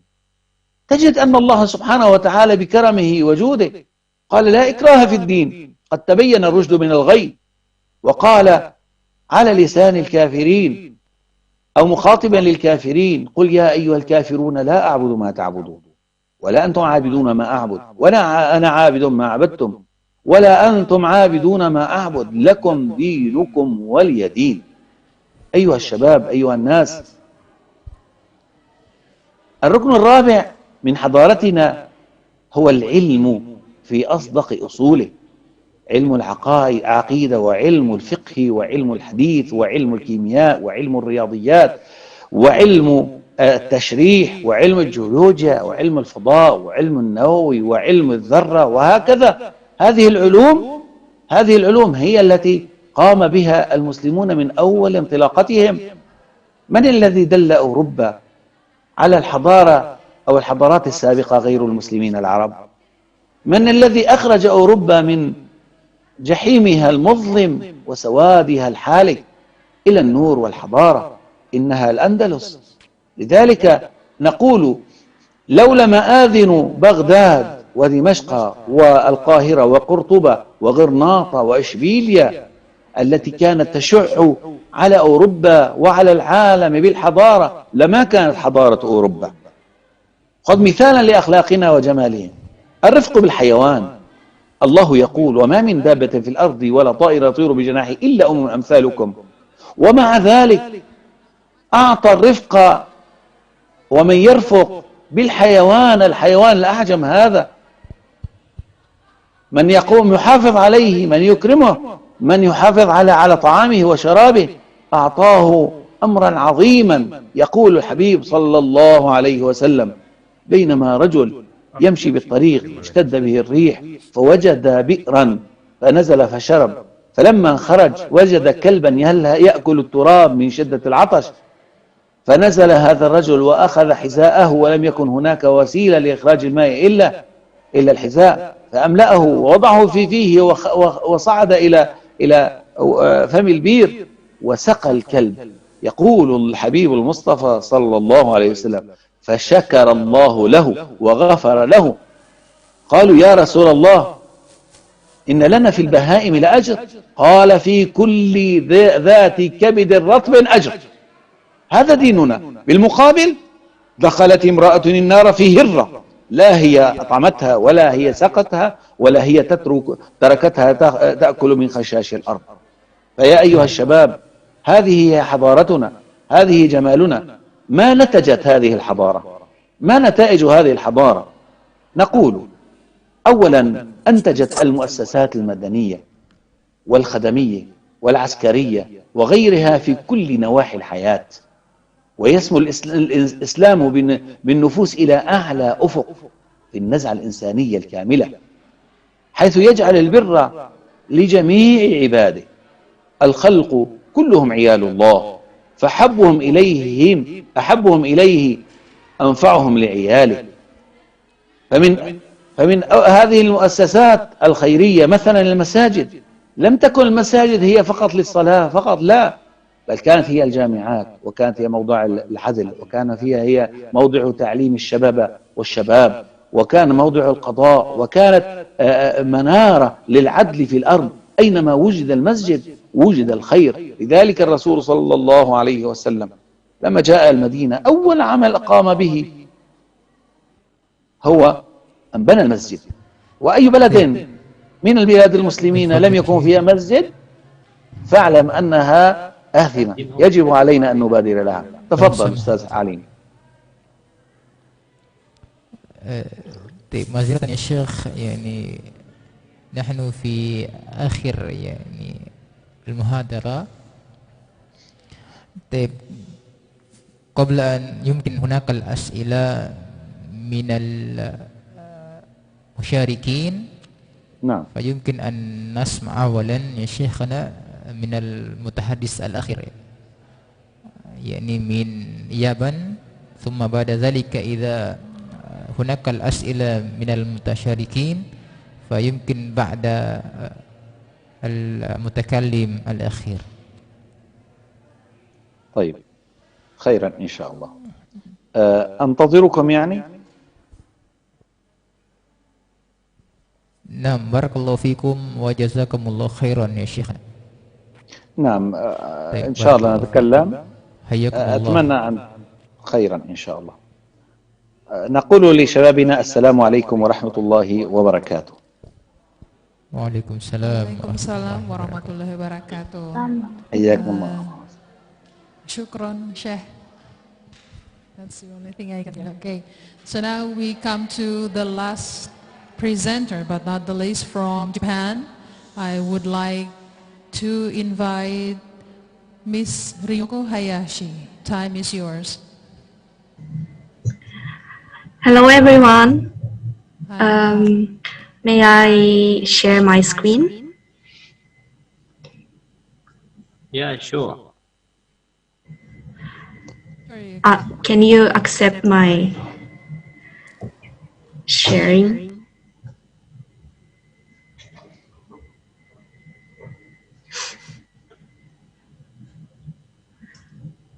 Can you accept my screen to share?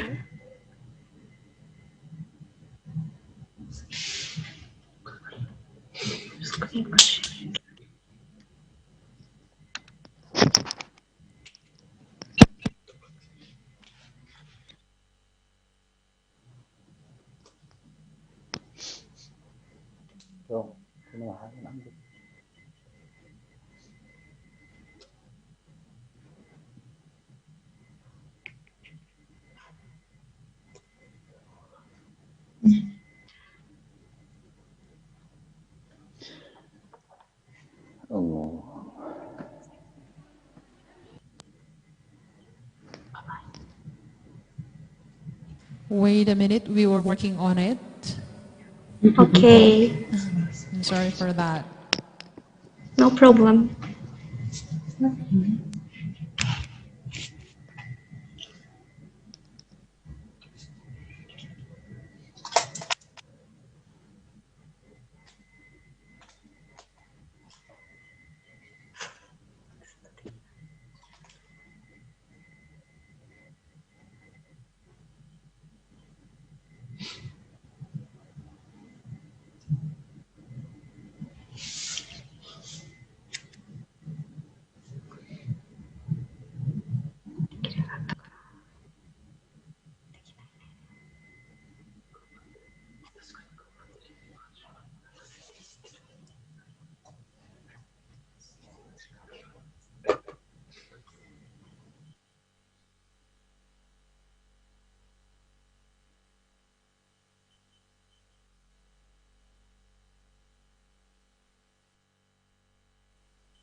Okay, think we're done?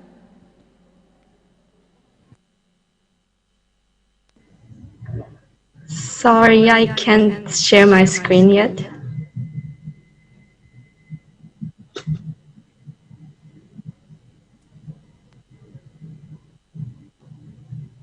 Ah, thank you. Now I can. Okay.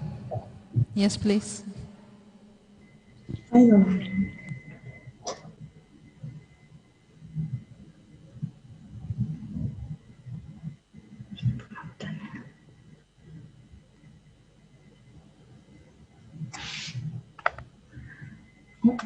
So, okay, So, hello everyone, hello students and honorable guests and lecturers of English Department IAIN Sultan Amai Gorontalo. I'm honored to be invited as a speaker in this cultural online conference. First of all, let me introduce myself. I born in Tokyo, Japan, and at the age of 2 years old, I moved to Jakarta with my parents and lived there 8 years. So, selamat pagi, apa kabar? After my return to Tokyo, I spent most of time to cultivate my knowledge in the area of Japanese traditional culture, particularly kimono and tea ceremony.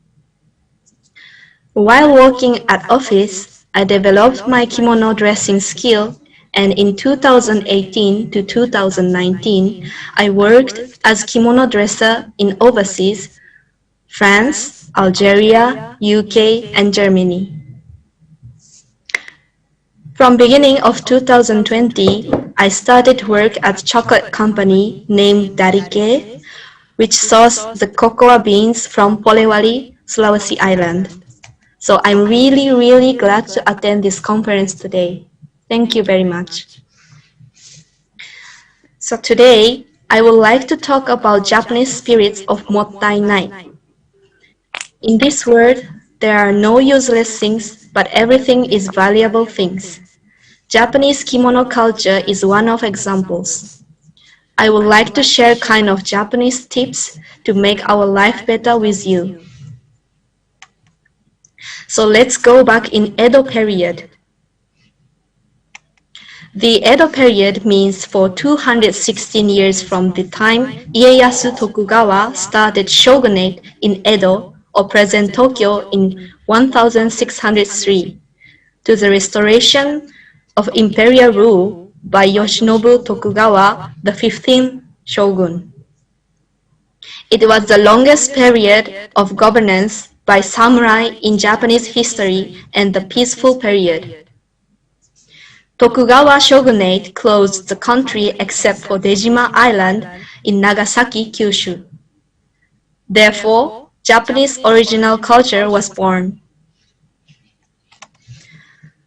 The famous examples are Kabuki, the middle one, Sumo, Sushi, fireworks, and ukiyo-e, woodblock print. Edo was the capital and its population increased 10 million in 1700. It was the biggest town in the world in the period. The population in London was 7 million, Paris was 5 million. People's social standing was decided by 4 social classes: warriors, farmers, craftsmen, and merchants. Everybody wore kimono and men's hairstyle was top knot, like this. Women also wore their hair in a knot on the top of their head. In addition, citizens did recycling well, so there were few garbage. So many ruins of Edo period was found in Tokyo. From these ruins, so many old items were discovered. For example, dishes, sake bottles, wooden clocks, and so on. Most of these items had a mark of repairing. From this fact, we can find that our ancients treat things well when they use them. It's said that the lifestyle in Edo period was a recycling society. In reference, which is written about job in Edo period, so many specialists of repairing were described. Shoe fixer, tinker, rip-off used umbrella, buyer, and used clothes dealer. It is said that there are about 4,000 old clothes dealers in the city of Edo. And ash buyer. During the Edo period, buyers collected ash and sold it to farmers as fertilizer. By full use of item, the recycling society was created naturally. So let's move on about kimono. How many people know about kimono? So kimono used to be worn on a daily basis.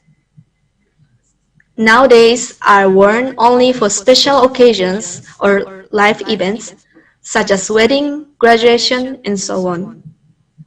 Kimono have become obsolete as everyday clothes, but they are still very important for formal occasions. Kimono have some categories.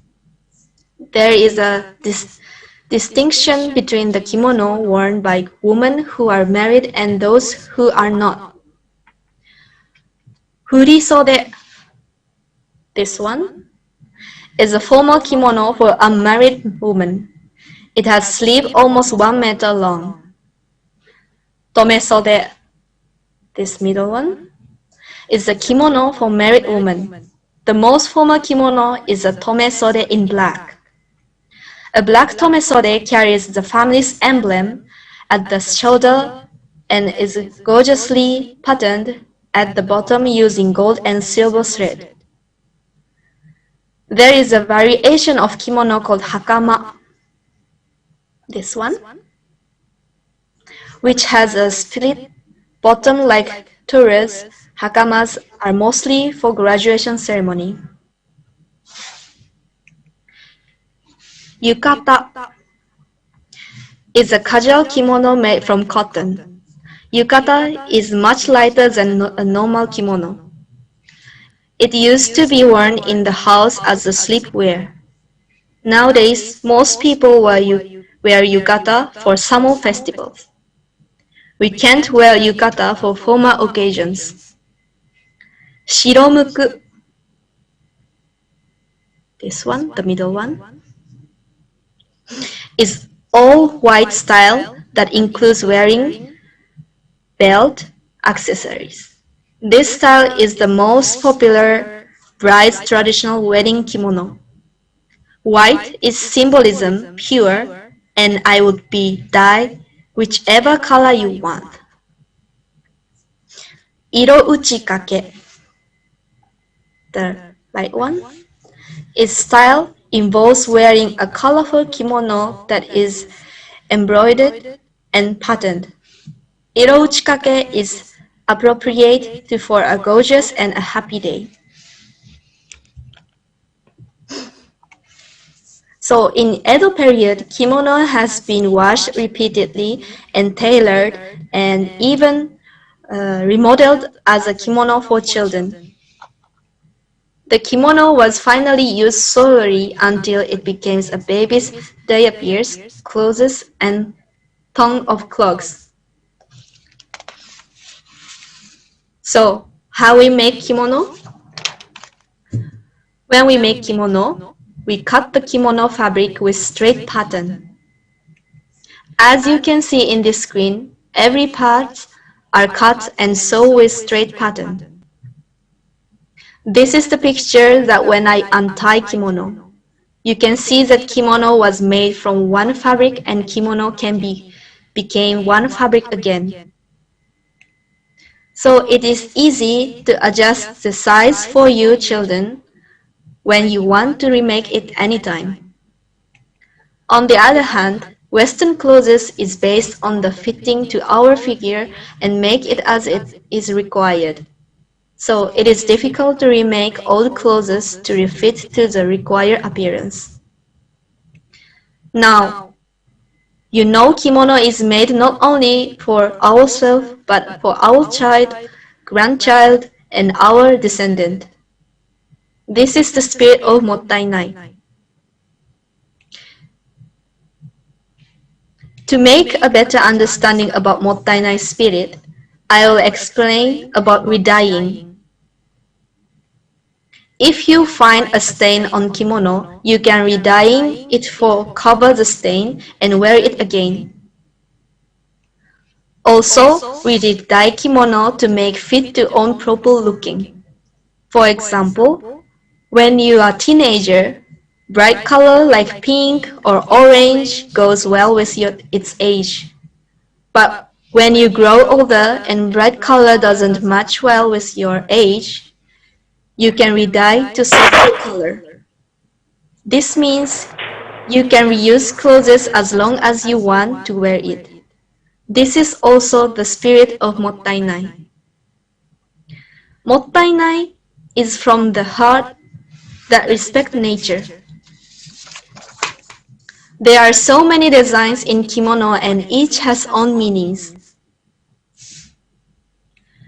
For example, crane and turtle are a symbol of longevity. So, if crane and or turtle are drawn in kimono or some else, this contains a wishes of long life.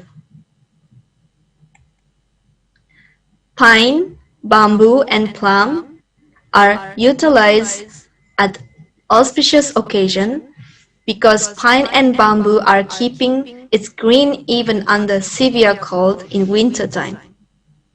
And plum blooms its flowers even cold winter season. So this is indicate the strength, resilience to achieve their wishes. Our ancients lived their life with nature closely. Our ancestor has paid great respect to nature and wished to live with their natural atmosphere. Again, we believe that by spreading the culture of Mottainai, it will be possible to make people in the world living peacefully with smile.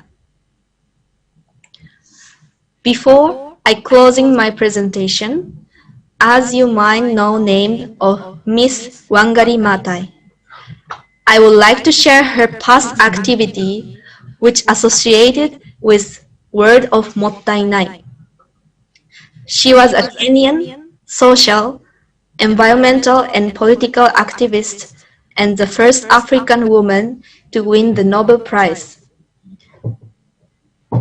In 1977, Maathai founded the Green Belt Movement, an environmental non-governmental organization focused on the planting of trees, environmental conservation, and women's rights. My understanding of her spirit is that love the people and love the earth. Reduce, reuse, recycle, plus respect to our society. This is the phrase with which our society now pushing as a sustainable development goal as SDGs. So this is my last message to you. Let's spread the spirit of Mottainai together all of the world. Terima kasih. Thank you. From Ryoko Hayashi. All right. That is all the presentation from all keynote speakers for today's conference. Now we will come to the session of question and answer. I would like to invite the audience, whether you want to ask questions to our presenter for today. やばいやばい、来てるよ。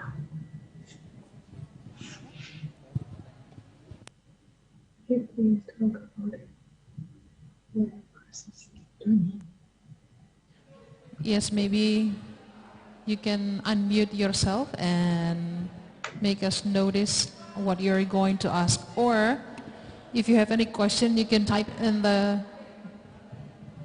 session of chat. Jadi kalau misalnya ada ingin bertanya, bisa chat, ya, ketik pertanyaannya di kolom chat. Atau mungkin Anda bisa unmute dan bertanya, silakan.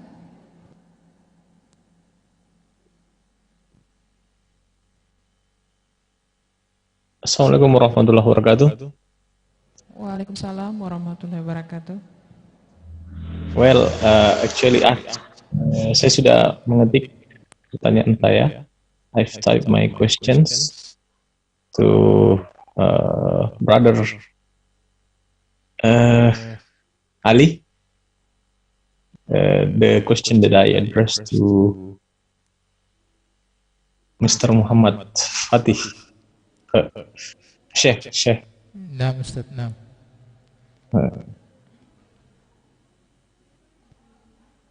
I can speak in Arabic, so طيب سأترجم من العربية قليلا.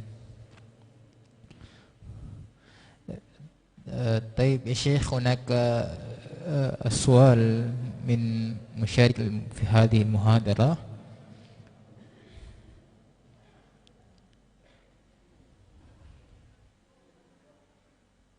يعني السؤال الأول: لماذا تمزق الدول يعني العربية الآن بانقسام بعضها البعض؟ على سبيل المثال يعني بين دول اليمن يعني ومملكة السعودية، هل سبب ذلك يعني أن عوامل مختلفة في دول عربية، أم أنه عامل خارج الدولة غير العربية يريدون يعني في انقسام بينهم؟ هذا السؤال الأول يا شيخنا، ويمكن مباشرة يعني الإجابة، فليتفضل مشكورا. طيب بسم الله الرحمن الرحيم. بسم الله الرحمن الرحيم. أتسمعني؟ نعم نعم. ودي يا شيخ.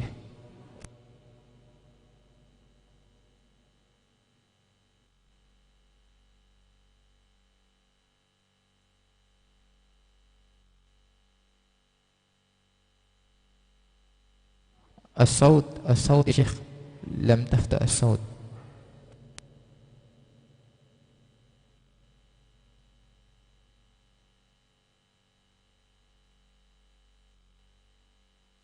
مش لا. حال مش حال. اوكي. الو، السلام عليكم. طيب، وعليكم السلام ورحمة الله. نعم تفضل يا شيخ. طيب جميل. يعني لو نظرنا إلى سبحان الله، كنت سأجيب عن هذه في نهاية المحاضرة سبحان الله، لكن جاء من أحد الطلاب النبيهين أو من أحد الطالبات أخواننا النبيهات، فإن شاء الله نجيب. أولا يا أستاذي الكريم ويا أختي الفاضلة، نحن في هذه الأمة في حالة عدم استقرار مع الآخرين، فهذه الأمة حضارة وقيم وإلى آخره هي مهددة للفساد، الأخلاق والرذيلة، الأخلاق الرذيلة التي في العالم، وهذا يتضارب مع مفسدي الأرض. فلذلك أول عمل قاموا، إذا لاحظتوا، حاربوا السلطنة العثمانية التي هي خلافة، ثم قسموا الدول العربية والإسلامية إلى دويلات سياسية باتفاقية سايكس بيكو، سايكس الفرنسي وبيكو الإنجليزي. فجعلوا عراق، سوريا، أردن، فلسطين، سعودية، إمارات، كذا إلى آخره، لما حتى يستسيغوا أكل هذه الدول واحدة تلو الآخر، وهذا مما يضعف الأمة الإسلامية والأمة العربية. لكن بعض هذه العوامل التي تمزق الأمة الآن، والذي سألنا أحد إخوتنا، حوامل خارجية، نعم، وهذا حرب قديمة ليست جديدة، لكن المشكلة العوامل الداخلية. العوامل الداخلية أيها الشباب وأيتها الفتيات الطيبات، العوامل الداخلية هي عدم الشعور بأننا أمة واحدة، هذا أمر. الأمر الثاني، أنت حينما تشعر أنك في لبنة في أمة، وسيوما ما ستكون أنت الناصر لهذه الأمة، فاعلم أنه لا تمزيق.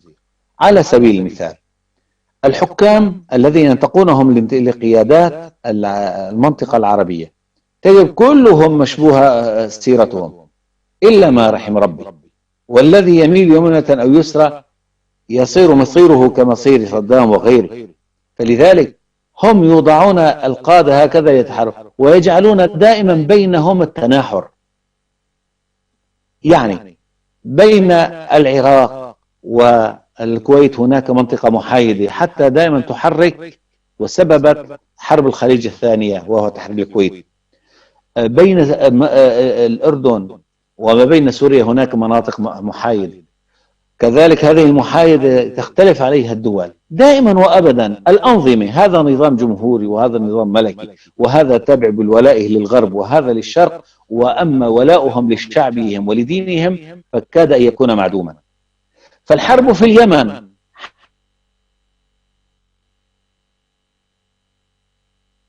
حرب مفتعلة لتكريس الشام وفي بلاد الشام.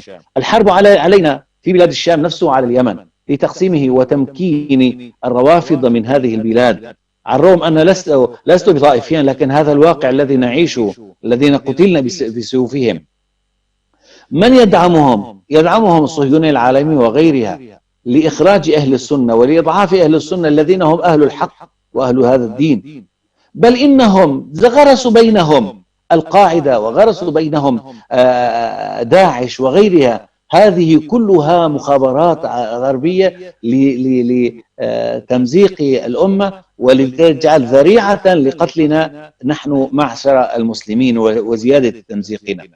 فأقول لشبابنا ولأقول لفتياتنا وأقول لطلابنا وأساتذتنا جميعا لنكن حذرين. المسلم أخو المسلم لا يظلمه ولا يسلمه. المسلم أخو المسلم، نحن إخوة، وهذا الذي يحدث هذا مؤقت، سينطلق وسينقشع بإذن الله تعالى، سينقشع بإذن الله تعالى. ما لي وللنجم يرعاني وأرعاه، أمسى كلانا يعاف الغمض جفناه. لي فيك يا ليل آهات أرددها، أواه لو أجدت المحزون أواه. لا تحسبني محبا يشتكي وصبا، في سبيل الحب ألقاه. إني تذكرت وذكرى مؤرقة، مجد كان الكون مسرحها، فأصبحت تتوارى في زواياه. أن اتجهت إلى الإسلام في بلد تجده كالطير مقصوصا جناحاه. كم صرفتنا يدا كنا نصرفها، وبات يحكمنا شعب حكمناه. فيا أيها الشباب، لا نسير وراء الغربة والشرق، عندنا دين، عندنا إسلام هو الذي يقوده سيدنا محمد صلى الله عليه وسلم. استرشد الغرب بالماضي فأرشدهم، ونحن لنا كان ماض نشيناه. مشينا وراء الغرب نقتبس من ضيائه، فأصابتنا شظاياه. بالله سل خلف بحر الروم عن عرب، بالأمس كانوا هنا واليوم قد تاهوا. إن اتجهت فإن تراءت لك الحمراء عن كثب، فاسأل الصرح أين العز والجاه. وانزل دمشق وسائل صخر مسجدها، عمن بناه لعل الصخر ينعاه. فيا أيها الشباب أيها الأحبة، لنكن يدا واحدة. عليكم بالعلم والتعلم، عليكم بالمسؤولية، عليكم بالشعور أن الأمة تنتظركم، أن الإنسانية كلها تنتظركم. هذا عن السؤال الأول. تفضل. السؤال الثاني ما كان أستاذ عليم؟ أستاذ عليم؟ طيب يا شيخنا، قبل أن نواصل إلى السؤال الثاني يعني أترجم أولا. تفضل. طيب, pertanyaan yang disampaikan tadi yang untuk Syekh, yang pertama, mengapa negeri-negeri Arab kini dilanda perpecahan satu dan lainnya, misalnya antara Yaman dan Arab Saudi? Apakah ini disebabkan oleh faktor dalam negeri Arab yang memang sangat berbeda, ataukah faktor luar negara selain Arab yang menghendaki perpecahan itu? Taib, kata Syekh untuk pertanyaan ini secara singkat kami jawab. Ya, perpecahan itu terjadi disebabkan oleh dua faktor, ya, awamil dakhiliyah wa awamil kharijiyah. Taib.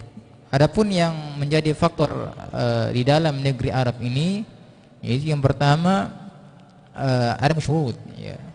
Yang pertama kurangnya atau antara aturan-aturan yang ada di dalam negara tersebut, ya, sehingganya terjadi kontak antara negara yang lainnya.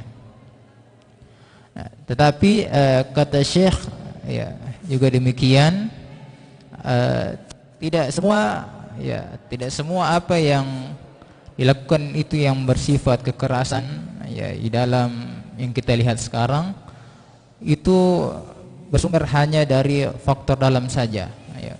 Tetapi seperti yang terjadi peperangan di Yaman misalnya, ini ada faktor-faktor luar yang mempengaruhi hal tersebut. Tapi kita kembali, ya, yang di akhir kata Syekh tadi, kembali kepada ajaran Rasulullah sallallahu alaihi wasallam yang mengajari kita untuk hidup damai, ya, hidup kemudian berhalak yang bahlul karimah, ya, di antara sesama kita, ya. Kita kembali kepada apa-apa yang telah diajarkan, kemudian kita fokus dalam belajar untuk mengetahui hal-hal tersebut. Allahu ta'ala.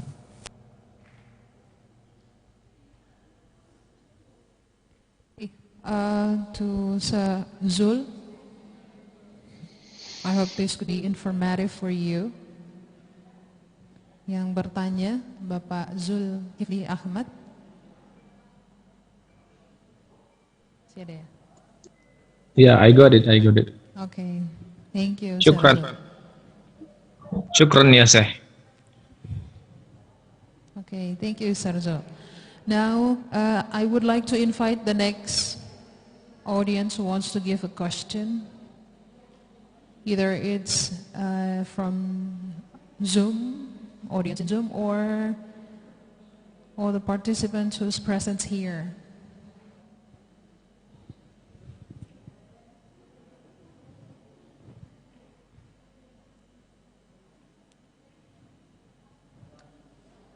Do you have any question? You can ask to our presenter for today.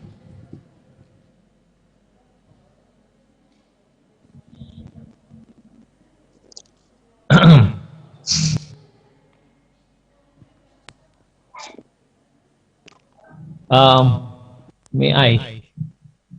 If nobody want to ask, may I? Yes, please, Mr. Razul. Another question I addressed to Miss Ryoko. Okay. She presented recently that in Japanese culture, there are 4 level class. I didn't listen carefully, so I miss it. Maybe Ms. Yoko can repeat that explanation and maybe can give us more explanation about it.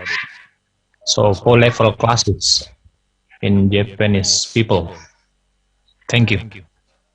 Okay, thank you. Now I would like to invite Ms. Ryoko.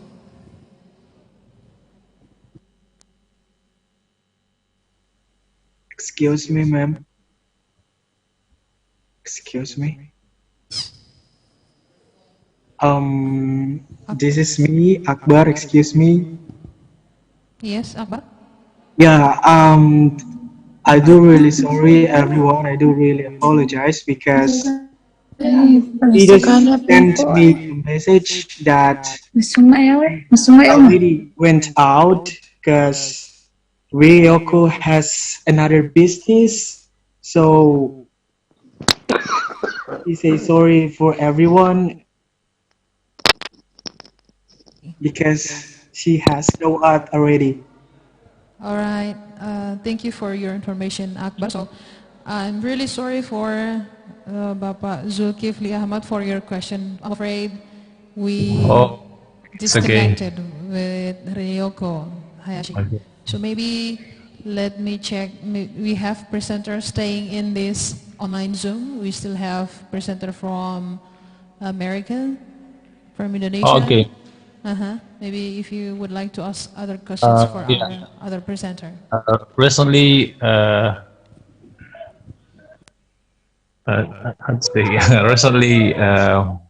Prof. Carmila has present about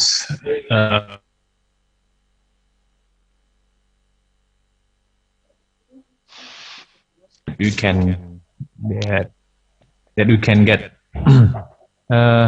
What about, is there negative culture maybe that we cannot imitate from Americans? Yeah, thank you. Okay, that's it, Sarzo?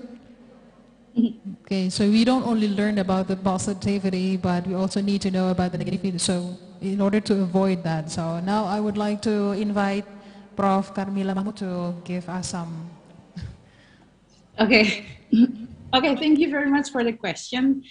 The first thing that we have to know that we cannot judge that the negativity in each culture, because we have to know that probably something that negative to us is not for them, and vice versa.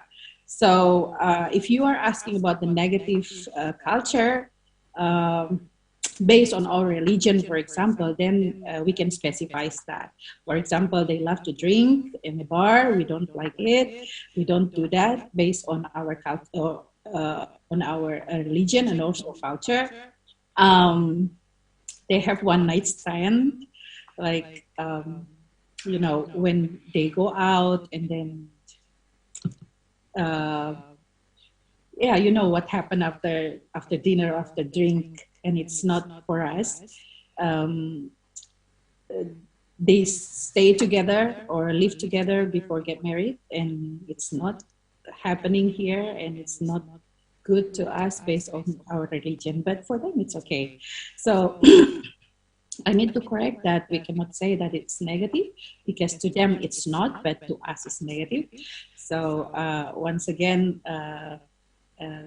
I can only say something that is not correct based on our religion or based on our culture, but to them it's not negative. I hope this helped answering your question. Thank you. Thank you. Sarazul? Yeah, thank you, man. Thank you, Prof, for the answer. Yes, I believe that is one of the advantage of learning culture. So we know the differences, then we can adjust ourselves perhaps. Okay, for the next audience, the last chance maybe I could give to whoever who wants to ask question.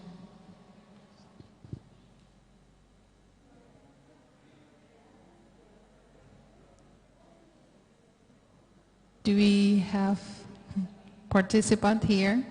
Maybe who are curious about these cultures?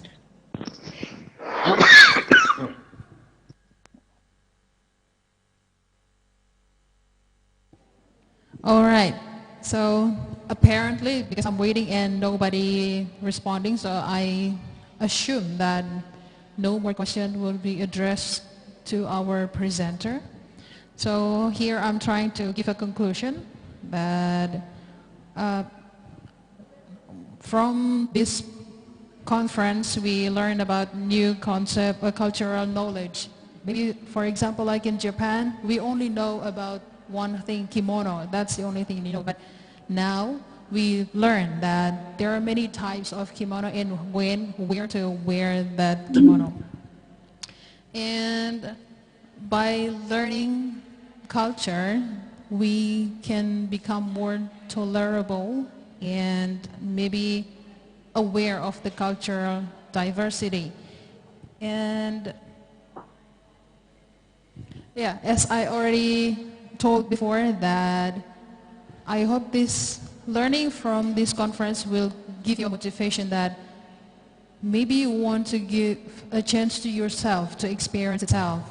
Because if we only listen without experiencing it, it feels like something is missing. So I hope this conference could give you broader knowledge, new knowledge, so it could be a kind of motivation for you to experience it yourself abroad perhaps. All right, now we come to the closing ceremony. One more time, I would like to address our highest appreciation to all the keynote speakers for being here, for staying until this hour. And I hope what we share here, what the keynote speaker have shared with all of us, could be beneficial knowledge for all the participants. And one more time, I would like to say thank you, my greatest gratitude to all of you. So should we close this International Culture Conference by saying Hamdallah, Alhamdulillahi Rabbil Alamin, Billahi Taufiq wal Hidayah, Wassalamualaikum warahmatullahi wabarakatuh. Waalaikumsalam warahmatullahi wabarakatuh. I would like to congratulate the English Department of EIN Sultan Amai for administering such a wonderful conference today, and thank you so much for having me. Well, thank you, Prof. Terima kasih Bu Prof Karmila. Pleasure, Bapak. Terima kasih Pak Rektor. Ya, terima kasih semua narasumber ya.